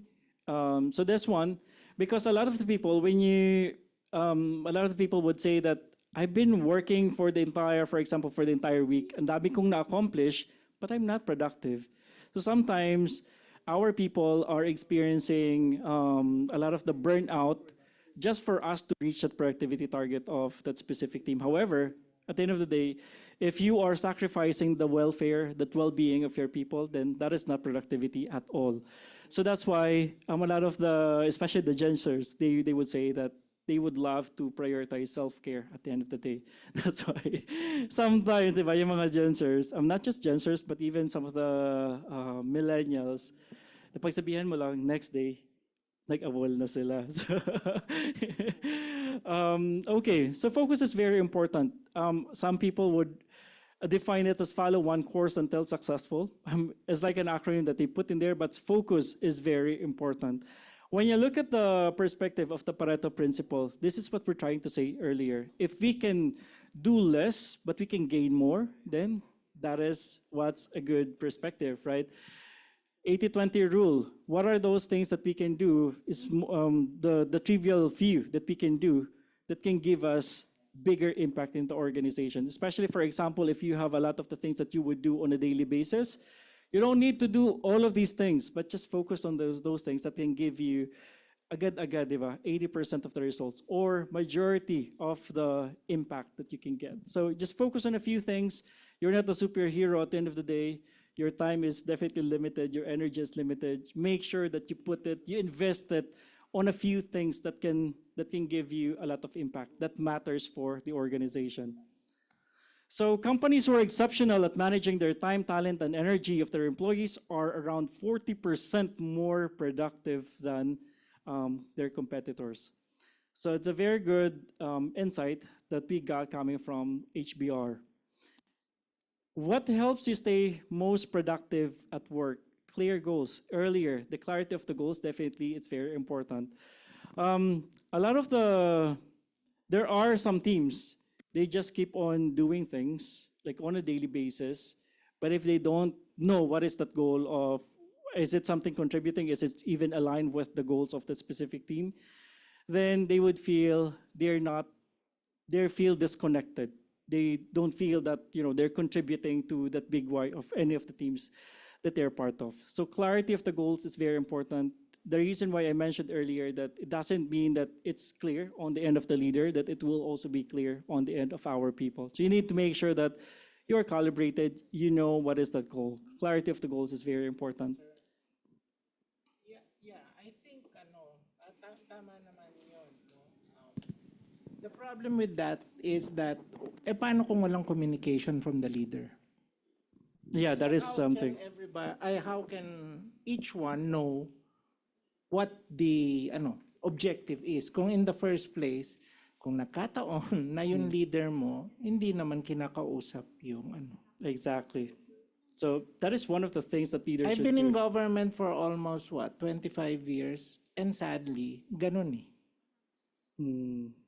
Presidente, okay kay, kunwari, at least okay sa presidente, bibigay sa secretary, tapos director, ala na. Nagkataon, yung kung sino yung boss mo, hindi naman ikaw kinakausap, wala na. So, I think yung sinasabi nyo, maybe I just want to know, bakit hindi nagiging klaro? Maybe one indicator of that is that there's no communication kasi. So in as much as we want to assist, kung hindi naman sa amin sinasabi, tapos kung sasabihin naman, very broad. Parang anong role namin? Ganon lang. Yeah, I mean that's a very good insight, very good sentiment, right? Especially when it comes to communication, especially with the goals, right? Because it all starts from the top, and how we cascade it, how we make sure that everyone understands it. I believe that's one of the roles of us leaders in the organization. We need to ensure that we're aligned from the top until we make sure that it's cascaded down to all of the people in the organization. But thank you so much for that, sir. I mean, that's a valid, I mean, not just in public sector, but also in a lot of the organization from the private sector. It's also true. It's one of the things where we struggle most. Communication, definitely, right? If there's transparency in the communication, that can help us a lot in terms of making sure that we achieve all of the goals. But then again, kung hindi nga clear talaga sa una pa lang, mahirap. Mahirap talaga siya ma-achieve. And mahirap din makuha yung engagement coming from the people and how we can get there. So how can you focus your team on its key priorities? So we talked about earlier collaboration, we talked about the 80-20 rule, we talked about the productivity. Now it's your assignment, something that you can, when you go back to your own respective offices, how can you focus your team on its key priorities? Because your team, di ba, ang dami din nilang ginagawa, but how can you make sure that you give them the right set of tasks that are contributing significantly to your mandate, to your goals? Simplify relentlessly. This is one of the things, this is one of the roles of us as leaders in the organization. We need to make sure to look at the processes that our people are performing. Paano natin mapapadali yung mga buhay, right? The processes that they perform. Because most of the time, it's all about on the processes. And if you remember the Deming principle, before it was 85-15, and then later on it became 94-6 principle. Meaning, whenever there's a problem in the organization, usually we look at the problem can be attributed to 94% of the system and just 6% to the people. What I'm trying to say is, whenever there's a problem in the organization, tingnan natin siya from system perspective, from the process perspective. Because most of the time, yung process na yun that we put in place, sila yun nag-enable ng mga mistakes, ng mga errors. Kaya sila tumatagal sa kanilang mga trabaho. The reason why we need to look at it not sa tao muna, di ba? Not blaming the person, but look at us as leaders in the organization. May process ba tayo in the first place na nilagay dyan? Ini-improve ba natin yung process? Because if we're not improving the process, what are we doing as leaders in the organization? So we need to remove yung mga barriers na yun with the people that we serve. So this one, another assignment for you, something to reflect on, something that you can act on when you go back, right? What is one step you can take to simplify your team's work? What is that one step you can take to simplify your team's work? You know, as leaders in the organization, we always ask ourselves, no, at the end of the day, na-improve ko ba yung job ng tao ko? Na-improve ko ba yung proseso na ginagawa niya? Napabilis ko ba? Or still, pain pa din niya? Over the course of years, pain pa din sa kanya yun. So it's also an indicator whether you're a good leader or you're a leader with a heart with the people that you serve. So another poll, which is more important to your job satisfaction? A lot of the respondents are saying 38%. It's really the culture. And culture starts from, kanino nag-start yung culture? It starts from the leader, right? The leader sets the culture of the organization. So in a company, for example, when you want to know its culture, like overall culture, then tingnan nyo lang yung owner niya, yung pinaka-founder niya, or kung sino pinaka-CEO niya. So that's the culture. The same thing with your department. Tingnan nyo yung sino pinaka-head nyo. Usually, that's what you can see in there. So the reason why leaders are very important, yung presence ng leader very important, it's because you set that culture. So next one, some of you would be very familiar with this book, right? From James Clear. Naging ano siya, one of the bestsellers for the past years, Atomic Habits. But this one is one of my favorite lines that he mentioned. You do not rise to the level of your goals, you fall to the level of your systems. What does it mean?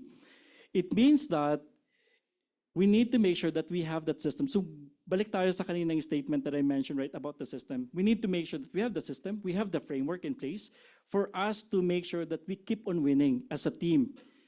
Kasi if we don't have that, even for example, you have the goals. Clear naman sa yung goals. Okay, madami kang goals. Okay, that's good. You have the biggest goals in the world kasi ambitious, sabi nga kaya, I've seen it, ambitious yung team yun, no? So dami kayong goals, but you don't have the system.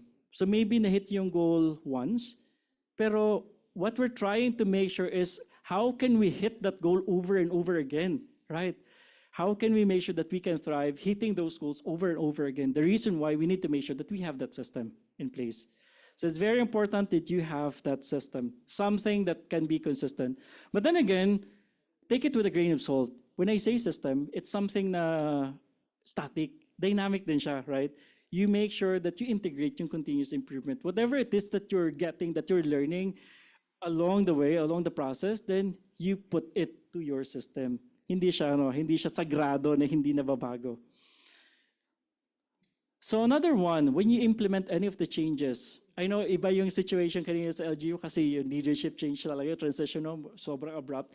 This one naman is when you implement any of the change sa organization. It's called the change effectiveness equation. The E stands for the change effectiveness or the effectiveness of the change. The Q stands for the quality of the solution. Ito yung mga ISO, mga framework, mga approaches, anything that you'd like, any of the solutions. Ito yung Q. And A is the acceptance of that solution. So the multiplier effect is so powerful. For example, your solution, right? Okay, nag-implement ako ng ISO, nag-implement ako ng PQA. So you are a perfect 10, right? And then people accepted it, so you are a perfect 10 as well dun sa A. So 10 times 10 equals 100. Perfect ka, no? However, okay, perfect yung solution natin. Nag-implement kami PQA, ISO, all of the certifications. But the acceptance is 0. So 10 times 0 equals 0. So it's very powerful. So we always take into account talaga yung tao, right? That's why I always say that whenever you implement any of the solutions, any of the changes, you have to start from something that's familiar with your people. Kasi hindi pwedeng abrupt, kasi that's where a lot of the resistance will come into the picture. So it's very important. Acceptance is very important. This was a very powerful quote coming from Maya Angelou. We'll look at the soft side, right? The emotional connection. I've learned that people will forget what you said, people will forget what you did, but people will never forget how you made them feel. So from leadership perspective, this one is a very powerful line coming from one of the popular personalities of the globe. What makes you happy at work? A lot of the people dito nagsabi sila, no, just being appreciated. Because most of the time, since leaders are so busy, nakakalimutan nila. Even a simple appreciation, they usually forget. So just appreciate them, maybe a simple tap on the back. Hey, you're doing a great job. Thank you for doing this. Nakakalimutan natin as leaders. Yung mga small things, right? But it goes a long way. Which skill do you think is the most crucial for personal growth? And a lot of people say it's EI, the emotional intelligence, or EQ. So this one is a growing skill that we need to enhance as leaders in the organization.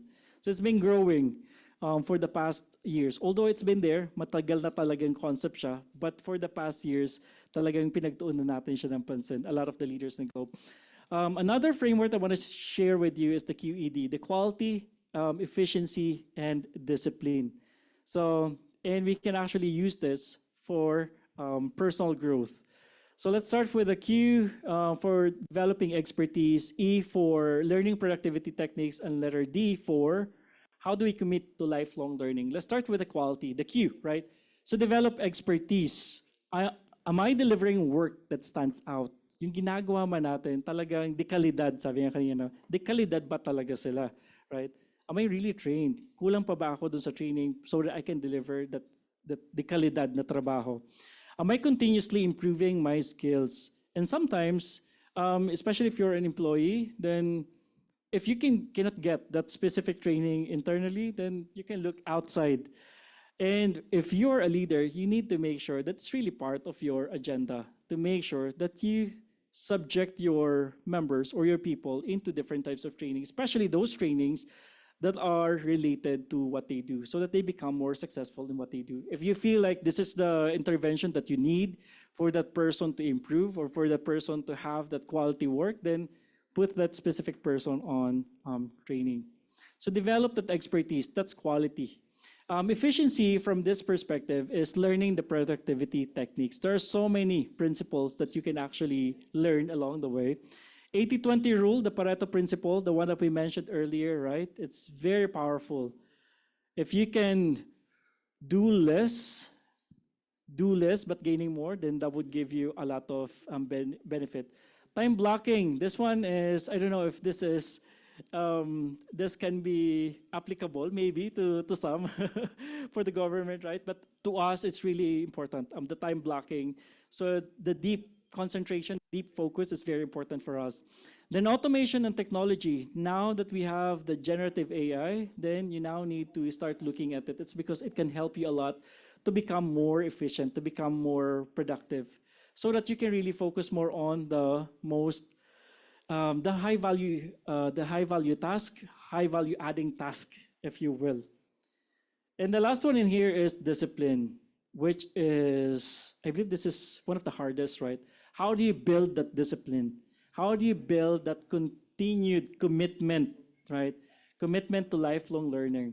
So as leaders in the organization, please start setting that learning goals with your employees. Definitely for yourself, if you can set that, like every 6 months, this is the skill that I want to focus more on. And after that, then set it as well for your people. So both of you are growing, developing with each other. Seek mentorship and feedback as well. Even you as leaders, you can seek that mentorship and feedback from your co-leaders and then from the people, your stakeholders. Ask that feedback and make learning a habit. This one is, it's a conscious effort as well. You need to be intentional if you want to be if you want growth in your career, in your profession. Make that learning as your habit. Reason why you are here today is because you're making it as a habit. What's your advice for those aspiring to become better leaders? And a lot of people are saying never stop learning. And learning doesn't just happen right here, like in this seminar. It happens in all of the facets, in all of the activities that we do, even meetings, right? Even meetings, in the projects that we do, in the implementation that we do, in the conversation that we have with our people, there's always that learning. So never stop learning, as long as you're consciously getting what is it that we're learning coming from that specific activity. So career growth is not just about promotions, it's about becoming better every day. Another perspective, and most likely the young ones are getting this. They want to become better every day. It's not just about the promotion that they aspire for. So what's your biggest challenge in maintaining that self-improvement efforts? Is really more about consistency, right? 47% of the people are saying it's really, how can we become more consistent? Which is, I believe, and even in our implementation, we usually just start and then how we make it as consistent as possible is a huge challenge. Okay, call to action to everyone. Be that spark of excellence. Sabi nga ni Aristotle, right? We are what we repeatedly do. Excellence, then, is not an act, but a habit. As mentioned earlier by Sir Arnell, it's really a mindset. It's a mindset, it's a habit, it's a philosophy. And if we make sure that if we get it, and it will show, it will resonate on the way we appear, on the way we work with our people, the way we serve our clients, the way we serve the public, it will show. So what's the most challenging aspect of personal growth for you? It's really the consistency in terms of the habits. When you start building it, the consistency would be the next thing that you have to work on. When it comes to quality, do you believe that perfection is the goal or excellence is enough? A lot of people are saying excellence is sufficient. And in your opinion, which area of self-improvement yields the most significant long-term benefits? It's really the mindset shift. So the shift in terms of, for example, if you shift into that mindset of quality, we need to ensure that we live and breathe quality.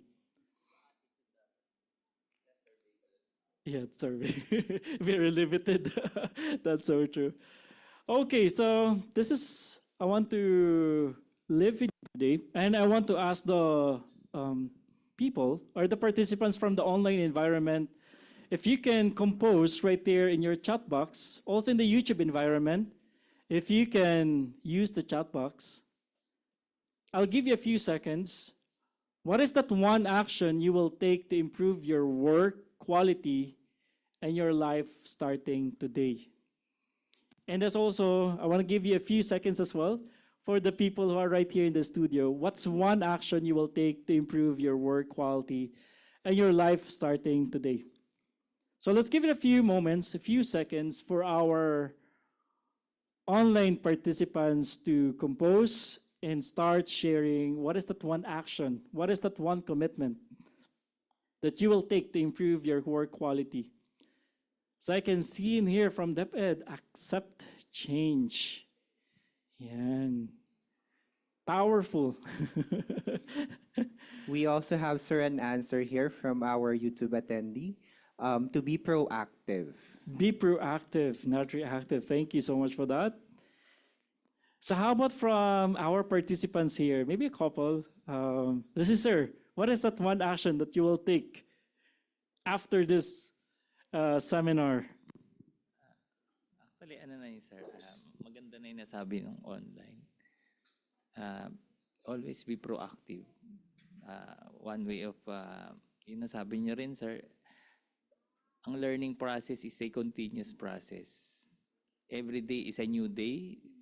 Parang sinabi ni BP rin, ni Sir Abanto, that the future should be better than today, and today is better than yesterday.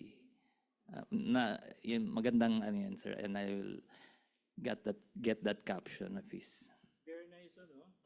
Thank you so much. How about sa table na to? What is that one action? What is that one thing? Siguro po yung influence a lot of people with regards to collaboration, because I think yun po yung kulang for a lot of people to realize, especially our leaders back in the office, that they should be empathetic as well and emphasize the quality culture of leadership. Very nice. So thank you so much for that. To collaboration, consciously collaborate talaga. How about for this? I think to embrace more diversity. Kasi as a leader, meron na tayong sariling protocols, and also embracing a diverse thought of productivity to your people will increase your own productivity, right? Very nice. Sabi nga nila yung intelligent diversity, very important siya. Thank you so much for that. Dito, isa lang pala tao dito, table. For me po, parang personal question kasi siya. So sa akin, yung totoo talaga, what's one action that will improve my work quality? Is to finish my kasi may tinake akong Coursera course about data analytics, which is provided by the ICT. So free naman siya.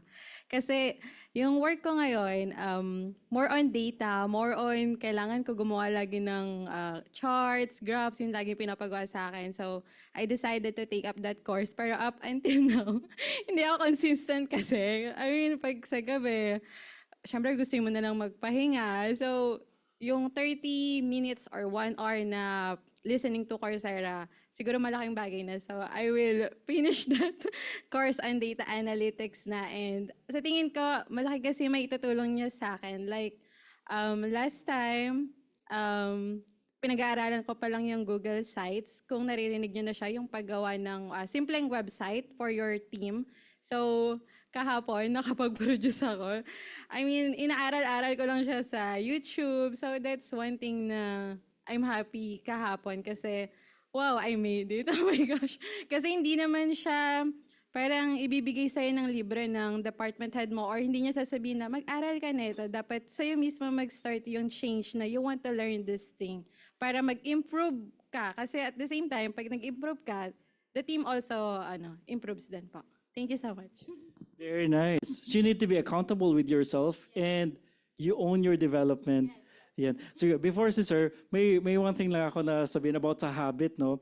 If you want to build a habit. So before, problem ko talaga yung habit in terms of how can I make sure that I consistently do the meditation, even just 10-minute meditation. So how you do it is, may kumbaga may contract ka with yourself. For example, hindi ako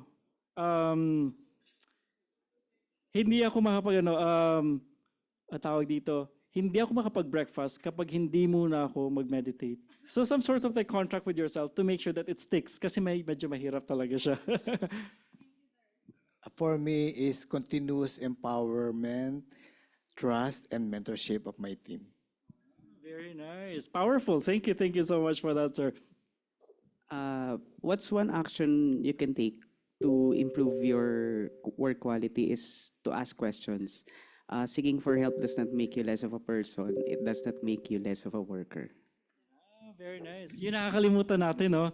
Yung asking for help. It means hindi siya weakness talaga. It's actually it's a courage. I mean, it's a courage for you to ask questions. And sometimes yung questions na yon or help na yon no, that we're asking that can actually help out the entire team. Even asking the right questions as well. If our people keep on asking, it becomes you can get a lot of ideas coming from just that one simple question that can even answer some of the solutions. I mean, some of the problems that we have. Thank you for that. For me, what action I will take to improve my work quality is continuous learning. So that's why I'm attending seminars like this. Thank you. Thank you. One more. Anyone else? So sorry, sir. So sorry po. So sorry po. Oh, sir. Siguro sa akin is yung change. I like that on the change, acting on change, accepting change, and of course, additionally is actually equipping more our team, our organization, equipping more because it will leads to the tools at saka mindset, knowledge, and even wisdom for the people. Thank you. Very nice. All right. So, ang haba nito. Ang haba sa Zoom natin dito. By practicing active listening, I can contribute. After this seminar, I will make a conscious effort to actively listen to my colleagues' ideas and perspectives before responding. By practicing active listening, I can contribute to a more collaborative and respectful work environment, which not only improves team dynamics, but also enhances the overall quality and impact of our work. Our team has this core values, which means teamwork, excellence, agile, and mission-driven. Reminding the entire team of this will also improve work quality. That's what is choose presence over haste, devote full attention to each task and moment, and not to do more.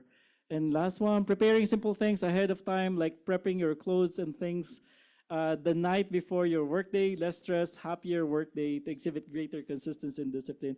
Are there inputs as well from YouTube? Yes, sir. I think there are so much input from our participants here, attendees in our YouTube, some of which are change negativity into positivity in both in our workplace and personal life. Also, establish goals for yourselves and for the whole team.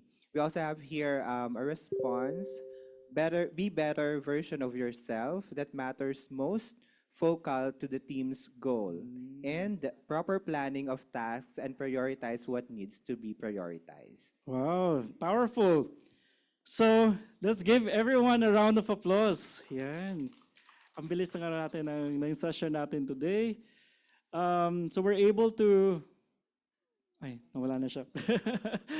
So I believe we are now open to any of the questions from the online world and from the people who are right here.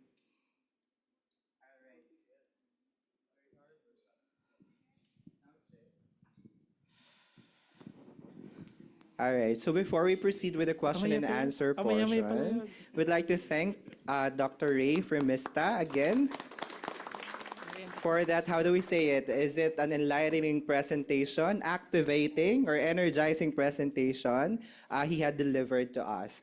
Again, your insights have truly deepened our understanding of what it means to adopt and sustain quality mindset in government service. So before we proceed with the question and answer portion, we'll be giving you 5-minute break to have your snacks or to freshen up.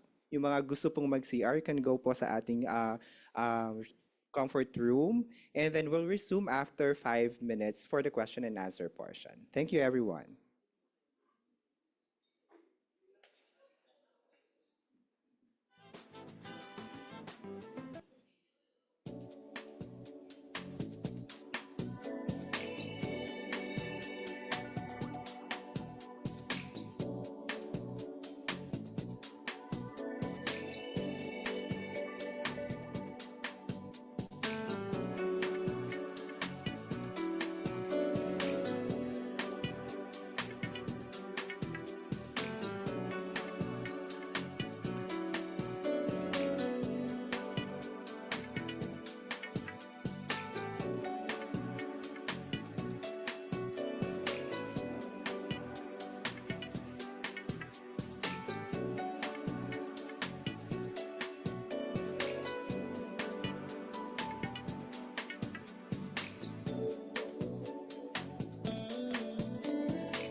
Alright, kumusta po kayo? I hope you are having a good snack po.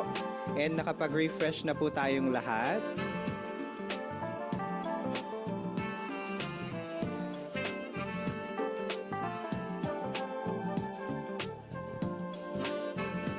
Lahat po ba nasa loob na ng Verata?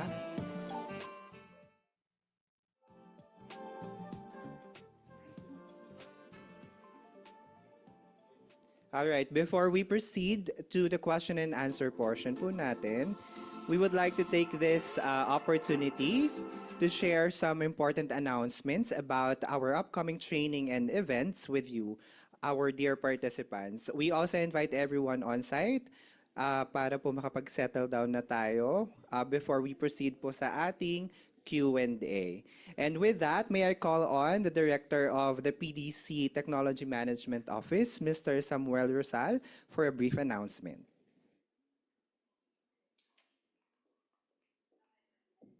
Thank you, Eds. Magandang hapon sa lahat. Okay, our participants here in the AP and all those attending online. Maraming salamat, Eds. And maraming salamat kay Sir Yuri for giving me a chance to promote our services dito. No? I am Director Sam Rosal, as Eds have mentioned. Ano? We actually belong to an office in the Productivity and Development Center. We offer po consulting services.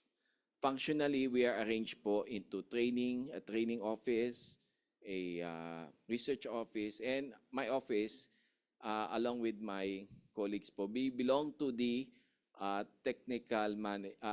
Technology Management Office. We offer po consulting services. So commercial po ito actually. No? But in relation po to our lecture series, ang ating a lecture series on making quality work, mindset, methods, and meaning in the government. So ito ino-offer namin siguro yung methods. So some of the technical assistance offerings namin, may mga halo po yan, may advanced, mayroong basic. We offer total productive maintenance for TPM. Okay?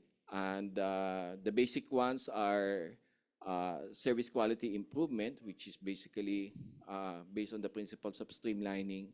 Continuous quality improvement, basically based on the principles po of empowering people to solve problems, especially for frontliners, but not only devoted for frontliners but also for background people.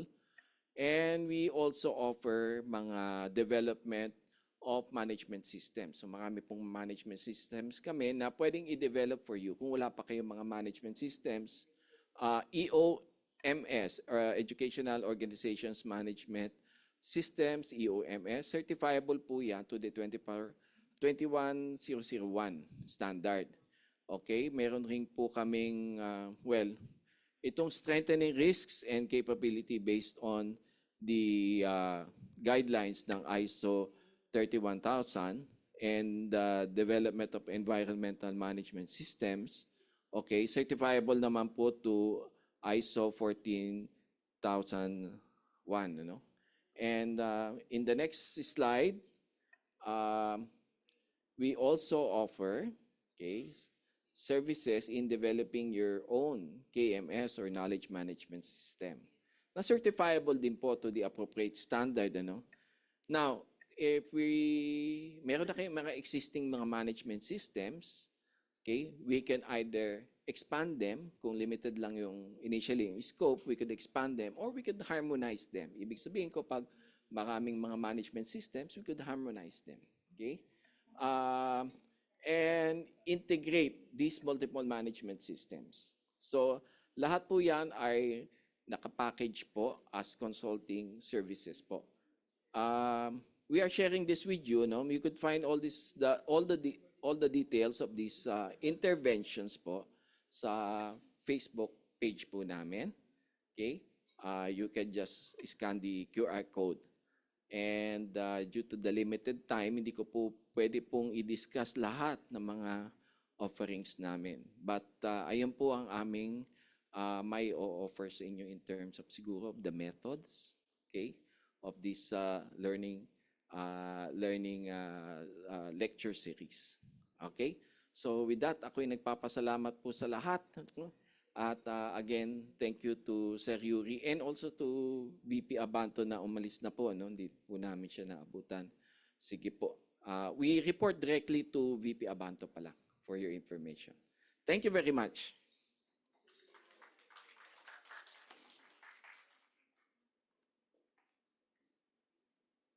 All right, to continue, sabi nga po ni Sir Sam, this are just intermission natin before we proceed with the question and answer.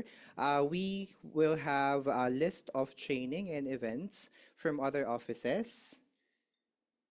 So we have training course on citizen experience mapping in the public sector, which will happen for our batch 1. It will be on June 18 to 20, 2025, and batch 2 po will happen on July 9 to 11. So if you are interested, you can email po for inquiries ido@dap.edu.ph or aido@dap.edu.ph, or you may contact Miss Meryl Vocalos at vocalosm@dap.edu.ph or call 8631-0921 local 179. Next slide. We also offer productivity toolkit for AI developers. If you're interested or if you have any inquiries, please send your email via the email address marianoh@dap.edu.ph, or you may call 8631-0921 local 179 or look for Mr. Hansel P. Mariano. Next one is the Productive Workers, Productive Nation, a personal productivity program for public servants. If you are interested or any inquiries, please email it at aido or ido@dap.edu.ph or call 8631-0921 local 179. Another list of public course offerings po namin, this will be offered for June 2025. For June 11 to 13, we have training course on Barangay 5S, followed by June 17 to 19 on training course on root cause analysis and corrective action formulation. June 17 to 20, we have training course on ISO 9001 2015 amendment. Same thing with training course on ISO 21001 2018 Educational Organization Management Systems or EOMS on June 17 to 20.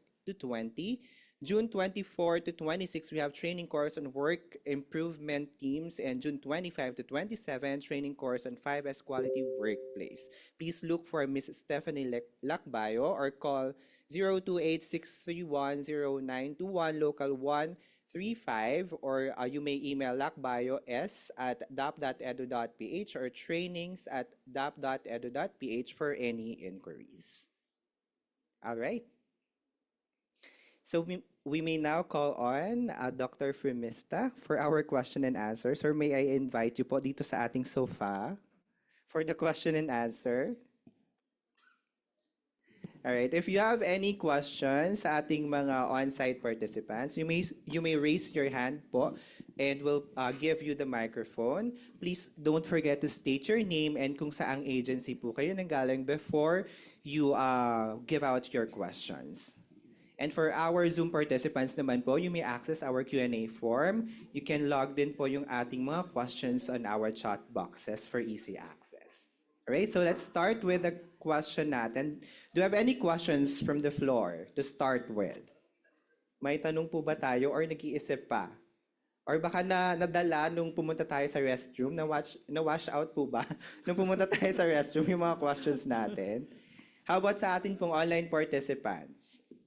Sige, let's start off po sa ating mga online participants. I think we have here questions from our Zoom and YouTube participants. Let's start with a question from our participants from NCCA. Ma'am Precious, the question is, thinking the Philippine government processes the deeply entrenched bureaucracy in the Philippine government is a necessary safeguard of democratic processes, or it has become an institutional barrier to justice efficiency and the common good.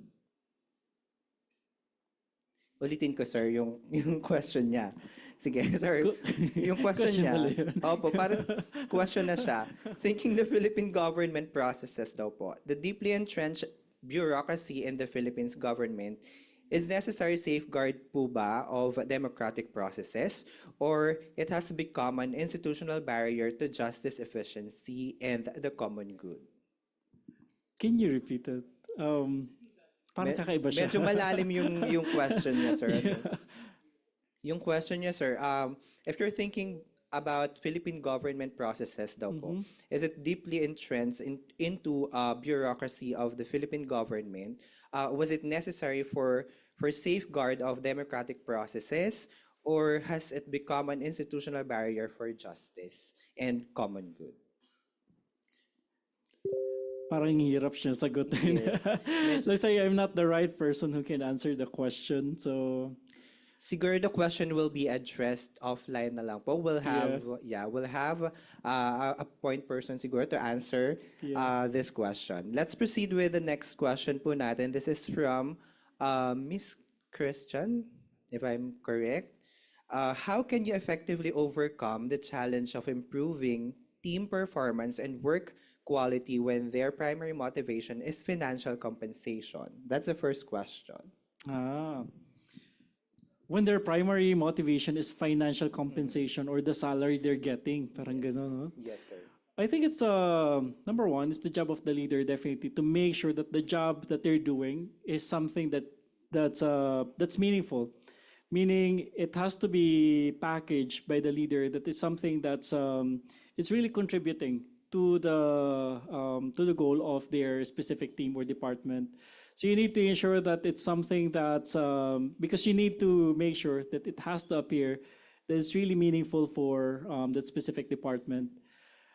If that is at the end of the day as well, I mean personally, that is something that the leader can influence yung mga people to make sure that they look at it not just from the salary that they get coming from the job, but how their job is actually connected to that bigger mandate of that agency and up until mandate of the entire and how it can achieve the entire goals of the Philippines.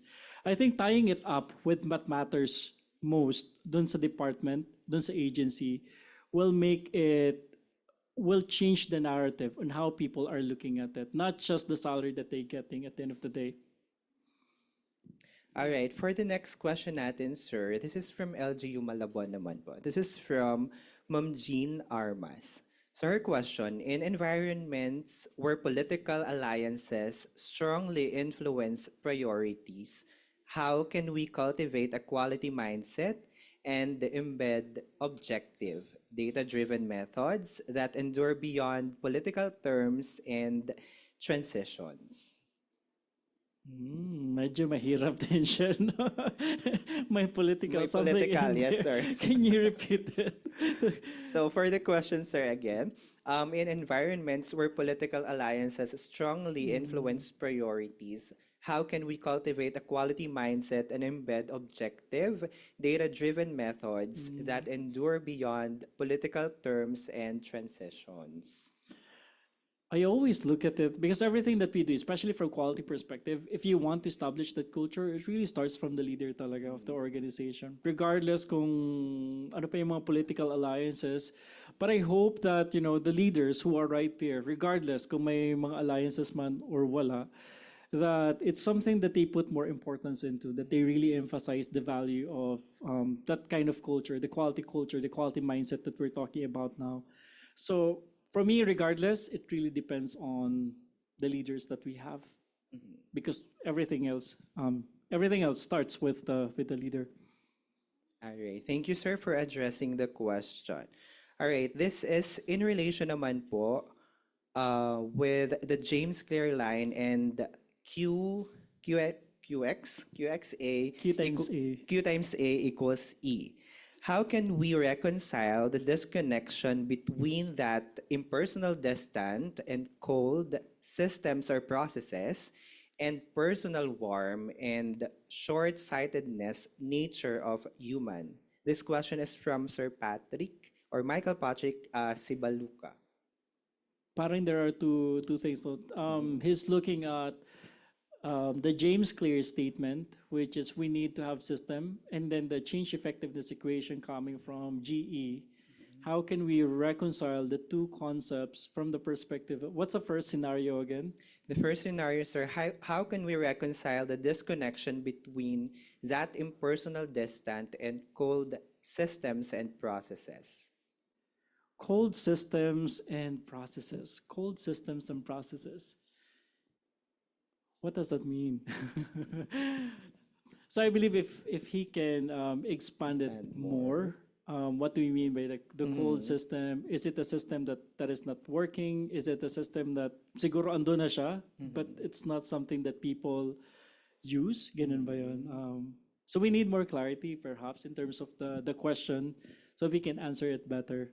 All right. But I really appreciate the question. Looks like may ano siya, there's a specific perspective that we'd like to explore on.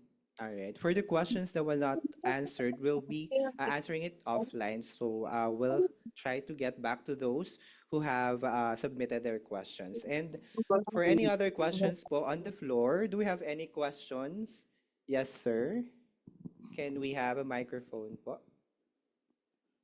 Can you state po, sir, your name and your agency before your question? Hi, good afternoon. Deo Miranda from Philippine National Railway. Question. Okay.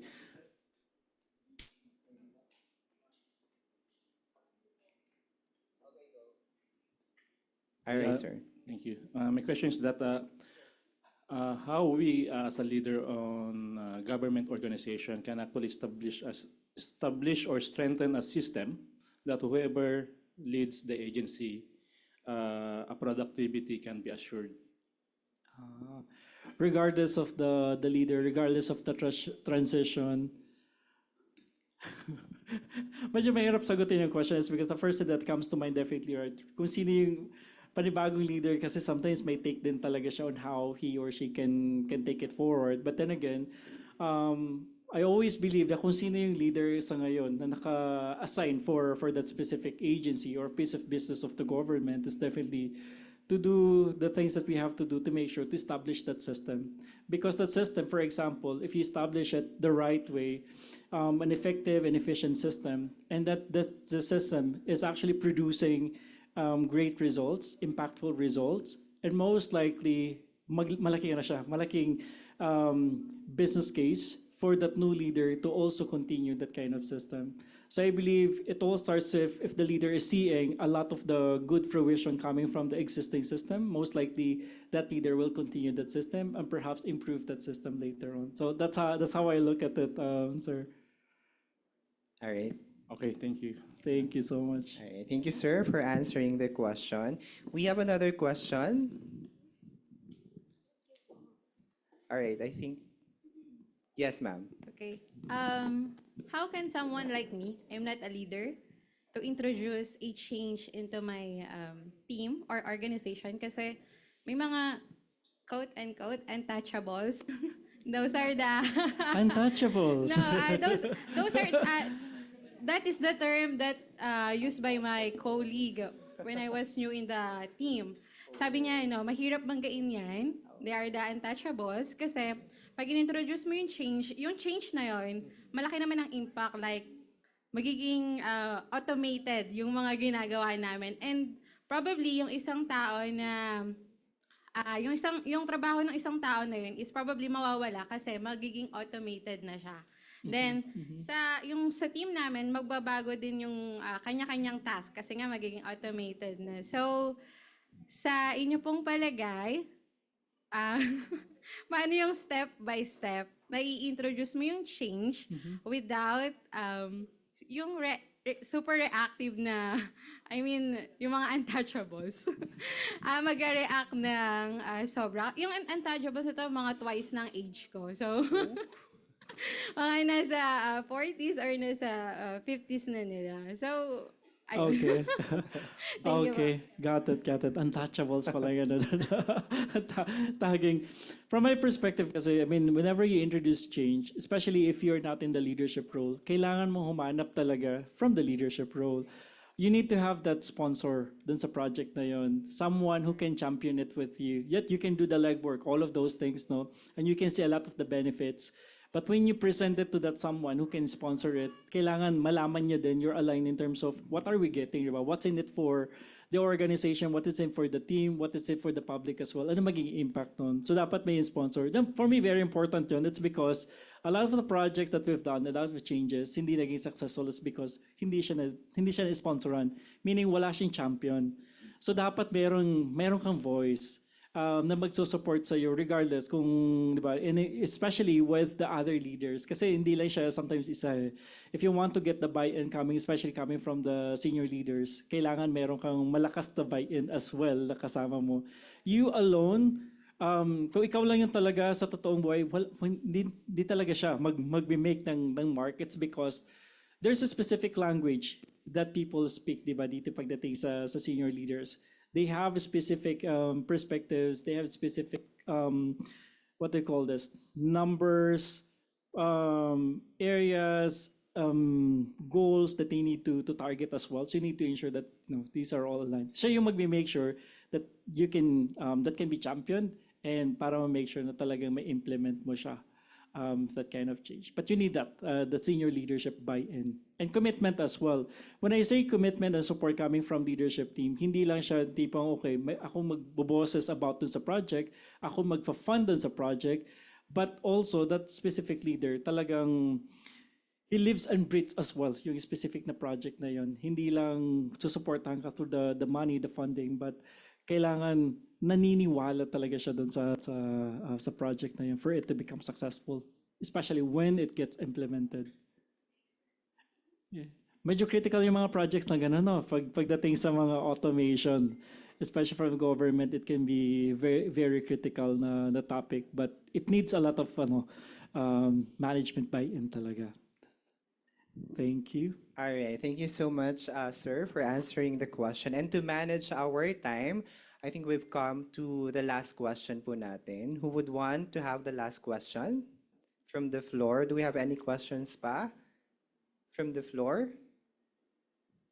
Going once? Yes, sir. Please state your name po and your agency. Yes, hello, Rob from SHFC. I would like to ask if there's also an opportunity for the culture, the quality culture that we are talking about, the mindset, to be introduced that isn't attached to the performance-based bonus, to salary, and then the ones that doesn't have as constraint leadership that we've been referring to as response for the past few questions, something that emanates from maybe the employees and rank and file kind of approach rather than top to bottom approach that we've been delving for quite a while now. Something more tangible for maybe some of us as well. Thank you, sir. Yeah,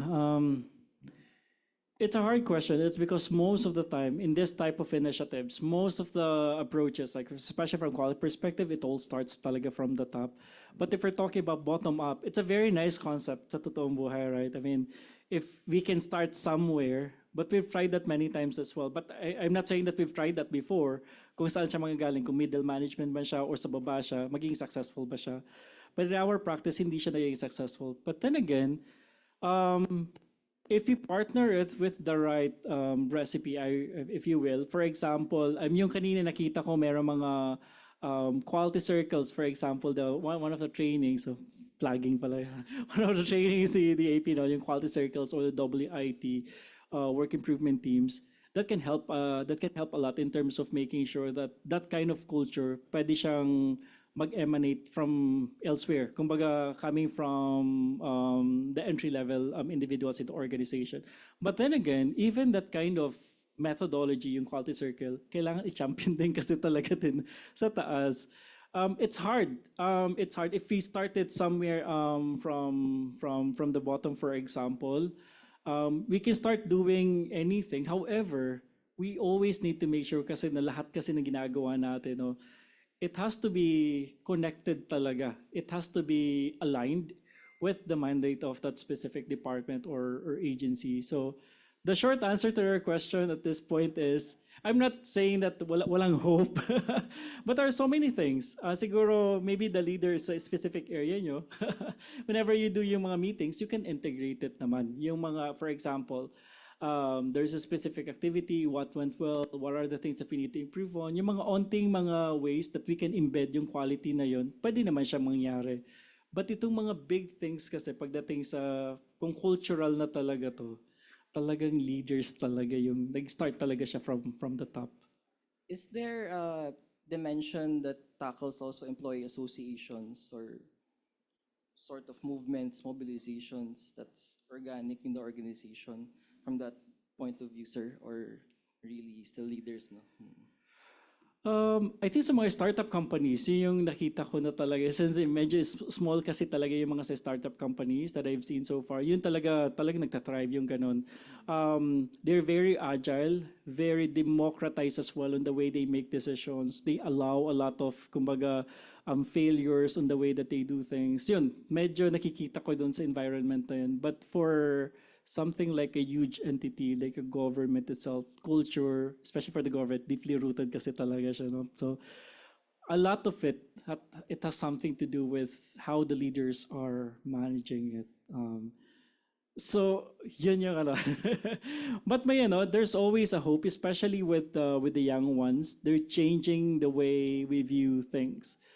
For example, on how the young ones are changing the way we view things. For example, madami ako na interview since for the past 2 years na mga employees na parang yung question nila is they apply for a job. Their question is, may remote work ba kayo? Wala kayong remote work, alis kami. Maghahanap kami ng iba. Yung ganon. So they actually dictate it.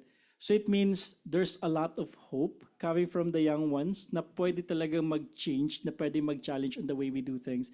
Kaya nung pandemic, di ba, daming na challenge, especially us as leaders. So I believe the future, yung mga kabataan sa ngayon, the Gensers, ganyan, they start challenging the way we do things. So perhaps that kind of movement can start with the young ones. Maybe there's a new, like the dimension that you were mentioning earlier, maybe there are things that they can explore now that can challenge the way we do things. And that's something that's going to be exciting and powerful soon. All right. Thank you so much, sir. I think we have had a very interactive session this afternoon. Thank you so much for those thoughtful questions and, sir, for addressing all of our questions. For those questions who were not addressed, we'll try to answer it offline po and we'll send it back to those who sent it or submitted it. All right. And at this point of the session, we'd like to award the Certificate of Appreciation to our speaker, Dr. Ray B. Fremista. To award the certificate, may I call Mr. Yuri R. Munsayak on stage, Officer in Charge, Program Manager of the Government Quality Management Program. The certificate reads as follows. The Development Academy of the Philippines awards the Certificate of Appreciation to Dr. Ray B. Fremista for his invaluable contribution as a resource person for the Cultivating Quality, a GQMP Q-Talks Seminar Series titled Making Quality Work, Mindset, Methods, and Meaning in Government, given this third day of June 2025 at the LS Virata Hall, the AP Building, Pasig City, and online via Zoom. Signed, Magdalena L. Mendoza, Officer in Charge, Development Academy of the Philippines. Again, everyone, a warm round of applause, please, to Dr. Ray B. Fremista.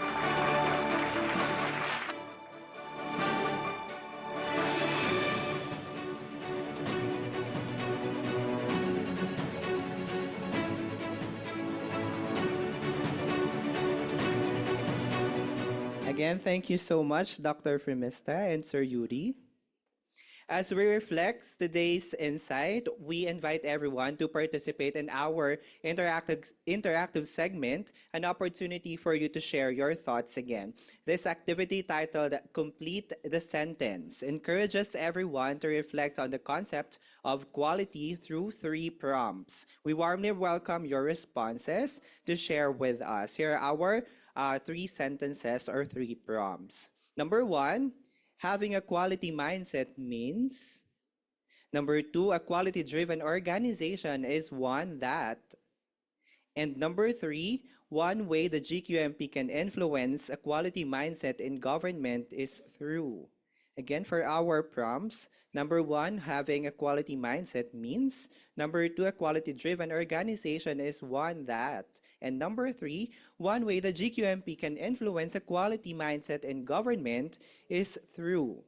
Your responses will help shape the future initiatives of the Government Quality Management Program, ensuring they remain responsive, relevant, and grounded in your lived experiences. For both on-site and online participants, please complete the activity form using the link provided on the screen and shared in our chat boxes. So we have the link po that will be provided to everyone to scan or to access. Can we share the link? All right. You may scan the QR code po natin to participate to our activity.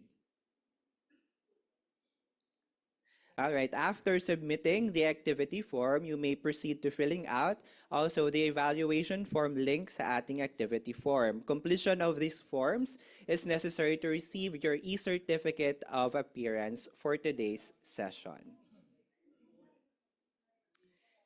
All right, there are problems po ata accessing our QR code. Can we send na lang po the link ng ating activity form?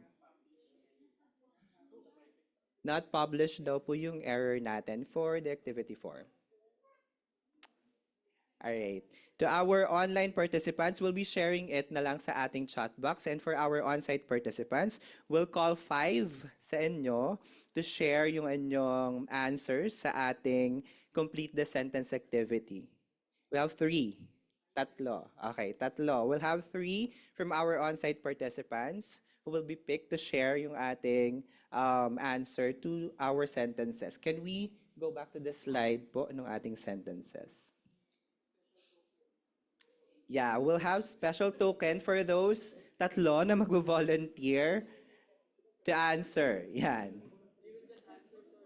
Answer the 3 sentence yun natin. Ayan. Having a quality mindset means, or a quality-driven organization is one that, and one way the GQMP can influence a quality mindset in government is through.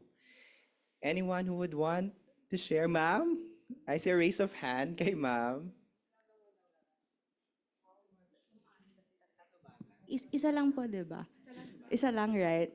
Tatlo daw, ma'am. Lahat to sasagutin? Kailangan sagutin mo daw yung tatlo for Ano the ba token. yan? Hindi nga, tatlo lahat. Lahat? Okay, sige. Diyos ko. Sige, pwede ba yung una muna? Ay, yung second? Sige, ma'am. Okay. So for me, a quality-driven organization is one that is led by a champion, not just a simple leader or a boss. A champion that is empathetic and is passionate, that listens to the people and is willing to provide help in order to ensure that the office organization is productive enough. So having a quality mindset means that we value both quantity and quality, and that we don't value specific personal intentions, that we should value public service, because it is important that collaboration will go first instead of our personal negative aspirations. So one way that GQMP can influence a quality mindset in government is through acceptance. We have to accept that there really is a problem, not just in our organization, but we have flawed institutions. And if we are to accept that, that's already 50% of doing quality management system. And therefore, we can further collaboration and a lot of things, so we can make a quality-driven organization. Thank you po. All right. Thank you so much, ma'am, for that wonderful answers. You deserve our clap of hands, everyone. All right. We have other answers. Yes, sir. Having a quality mindset means not patronizing ineffective and inefficient leaders. That's number one. Number two, a quality-driven organization is one that has proactive employees and that are not afraid to challenge the bad leadership. Kasi puro leaders tayo kanina eh. Yun siguro yung ating tawag dyan, mapa-contribute na don't be silent. Kasi pag tumahimik na kayo, part ka na ng bad leadership. And sometimes, sabi nga, yung system is very important. So kung may strong system tayo in place, yung bad leader, madidefer yung kanyang biases, kasi may strong system tayo in place in our system. Mahirap yon, pero magagawa naman. And thirdly, one way that GQMP can influence a quality mindset in government is through constant intervention, especially in the local government. I'm asking to intervene to us because yung national, marami kayong pere minsan, di ba? All the support are being di ba? So local government, gusto ko nga itanong, meron na ba tayong study or research on local government quality, di ba? So dapat mas strengthen natin yung intervention natin sa local government scene kasi kailangan po nila yon. Not only in our city, kasi City of Manila naman kami, but other local governments that in need of that interventions. Not especially far-flung cities. Wag na yung Metro Manila, medyo ano na eh. Medyo ano na po. Yung far-flung LGUs na lang po. Thank you. Alright, thank you so much, sir. Last volunteer to answer yung ating complete the sentence. Any volunteer? Meron pa, ayaw nyo na po ba nung token namin? Yes, sir.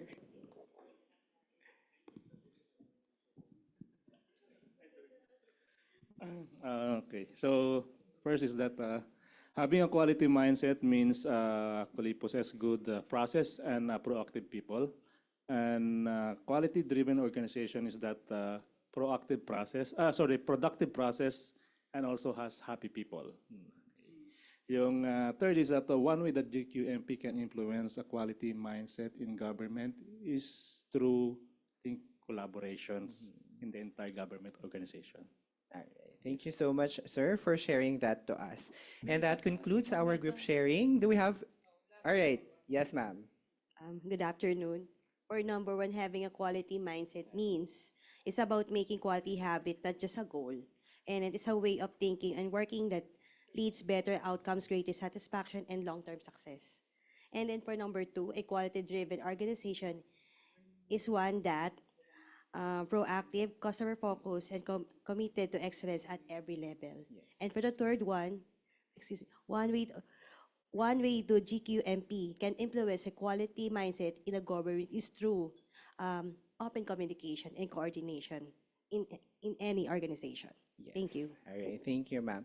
All right. For our participants, online and on-site participants, we'll be sharing with you via the email the activity form and the evaluation forms for you to answer. This will be a requirement or necessary for you to receive your e-certificate. Again, we'll be sharing with you again the link na lang po via email of the activity form and the evaluation form for you to answer. All right, and that concludes our first session of the GQMP Q-Talks Cultivating Quality Seminar Series. We are grateful for your active participation, very much active participation, and thoughtful reflections. Today, we have taken the first step toward redefining quality, not just a destination, but also a mindset, a way of thinking and working that elevates public service. As we move forward, we invite you again to join us on June 11, 2025. That will be our second session, where we will focus on personal habits that drive public impact in the session titled Building a Culture of Quality. And for our third session on June 24, 2025, titled Maximizing the Cost of Quality in the Public Sector. Before we end, again, may we ask you to have our documentation. This will be our photo opportunity together with our speaker, Dr. Ray B. Fremista. May we ask everyone to please proceed dito po sa ating stage for the photo opportunity. Sige po. Dito po tayo sa stage po natin for the photo ops.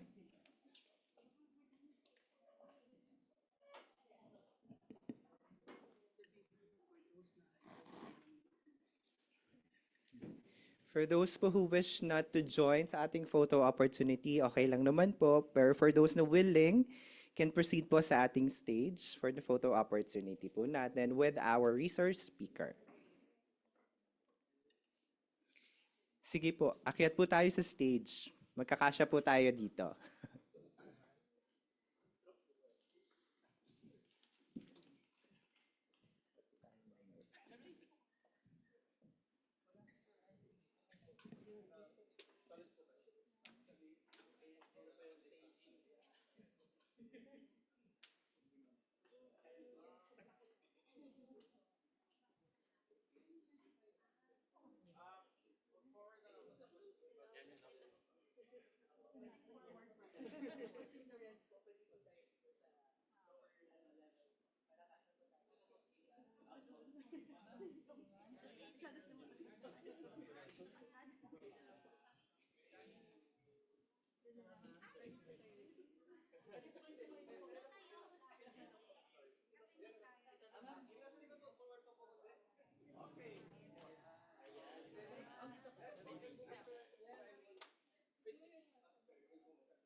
All right, on behalf of the Development Academy of the Philippines and the GQMP project team, thank you for joining us today. And let us continue to be champions of quality in our own ways and in our own workplace. Have a great afternoon, everyone, and see you again on the next Q-Talks. Academy of the Philippines and the GQMP project team, thank you for joining us today.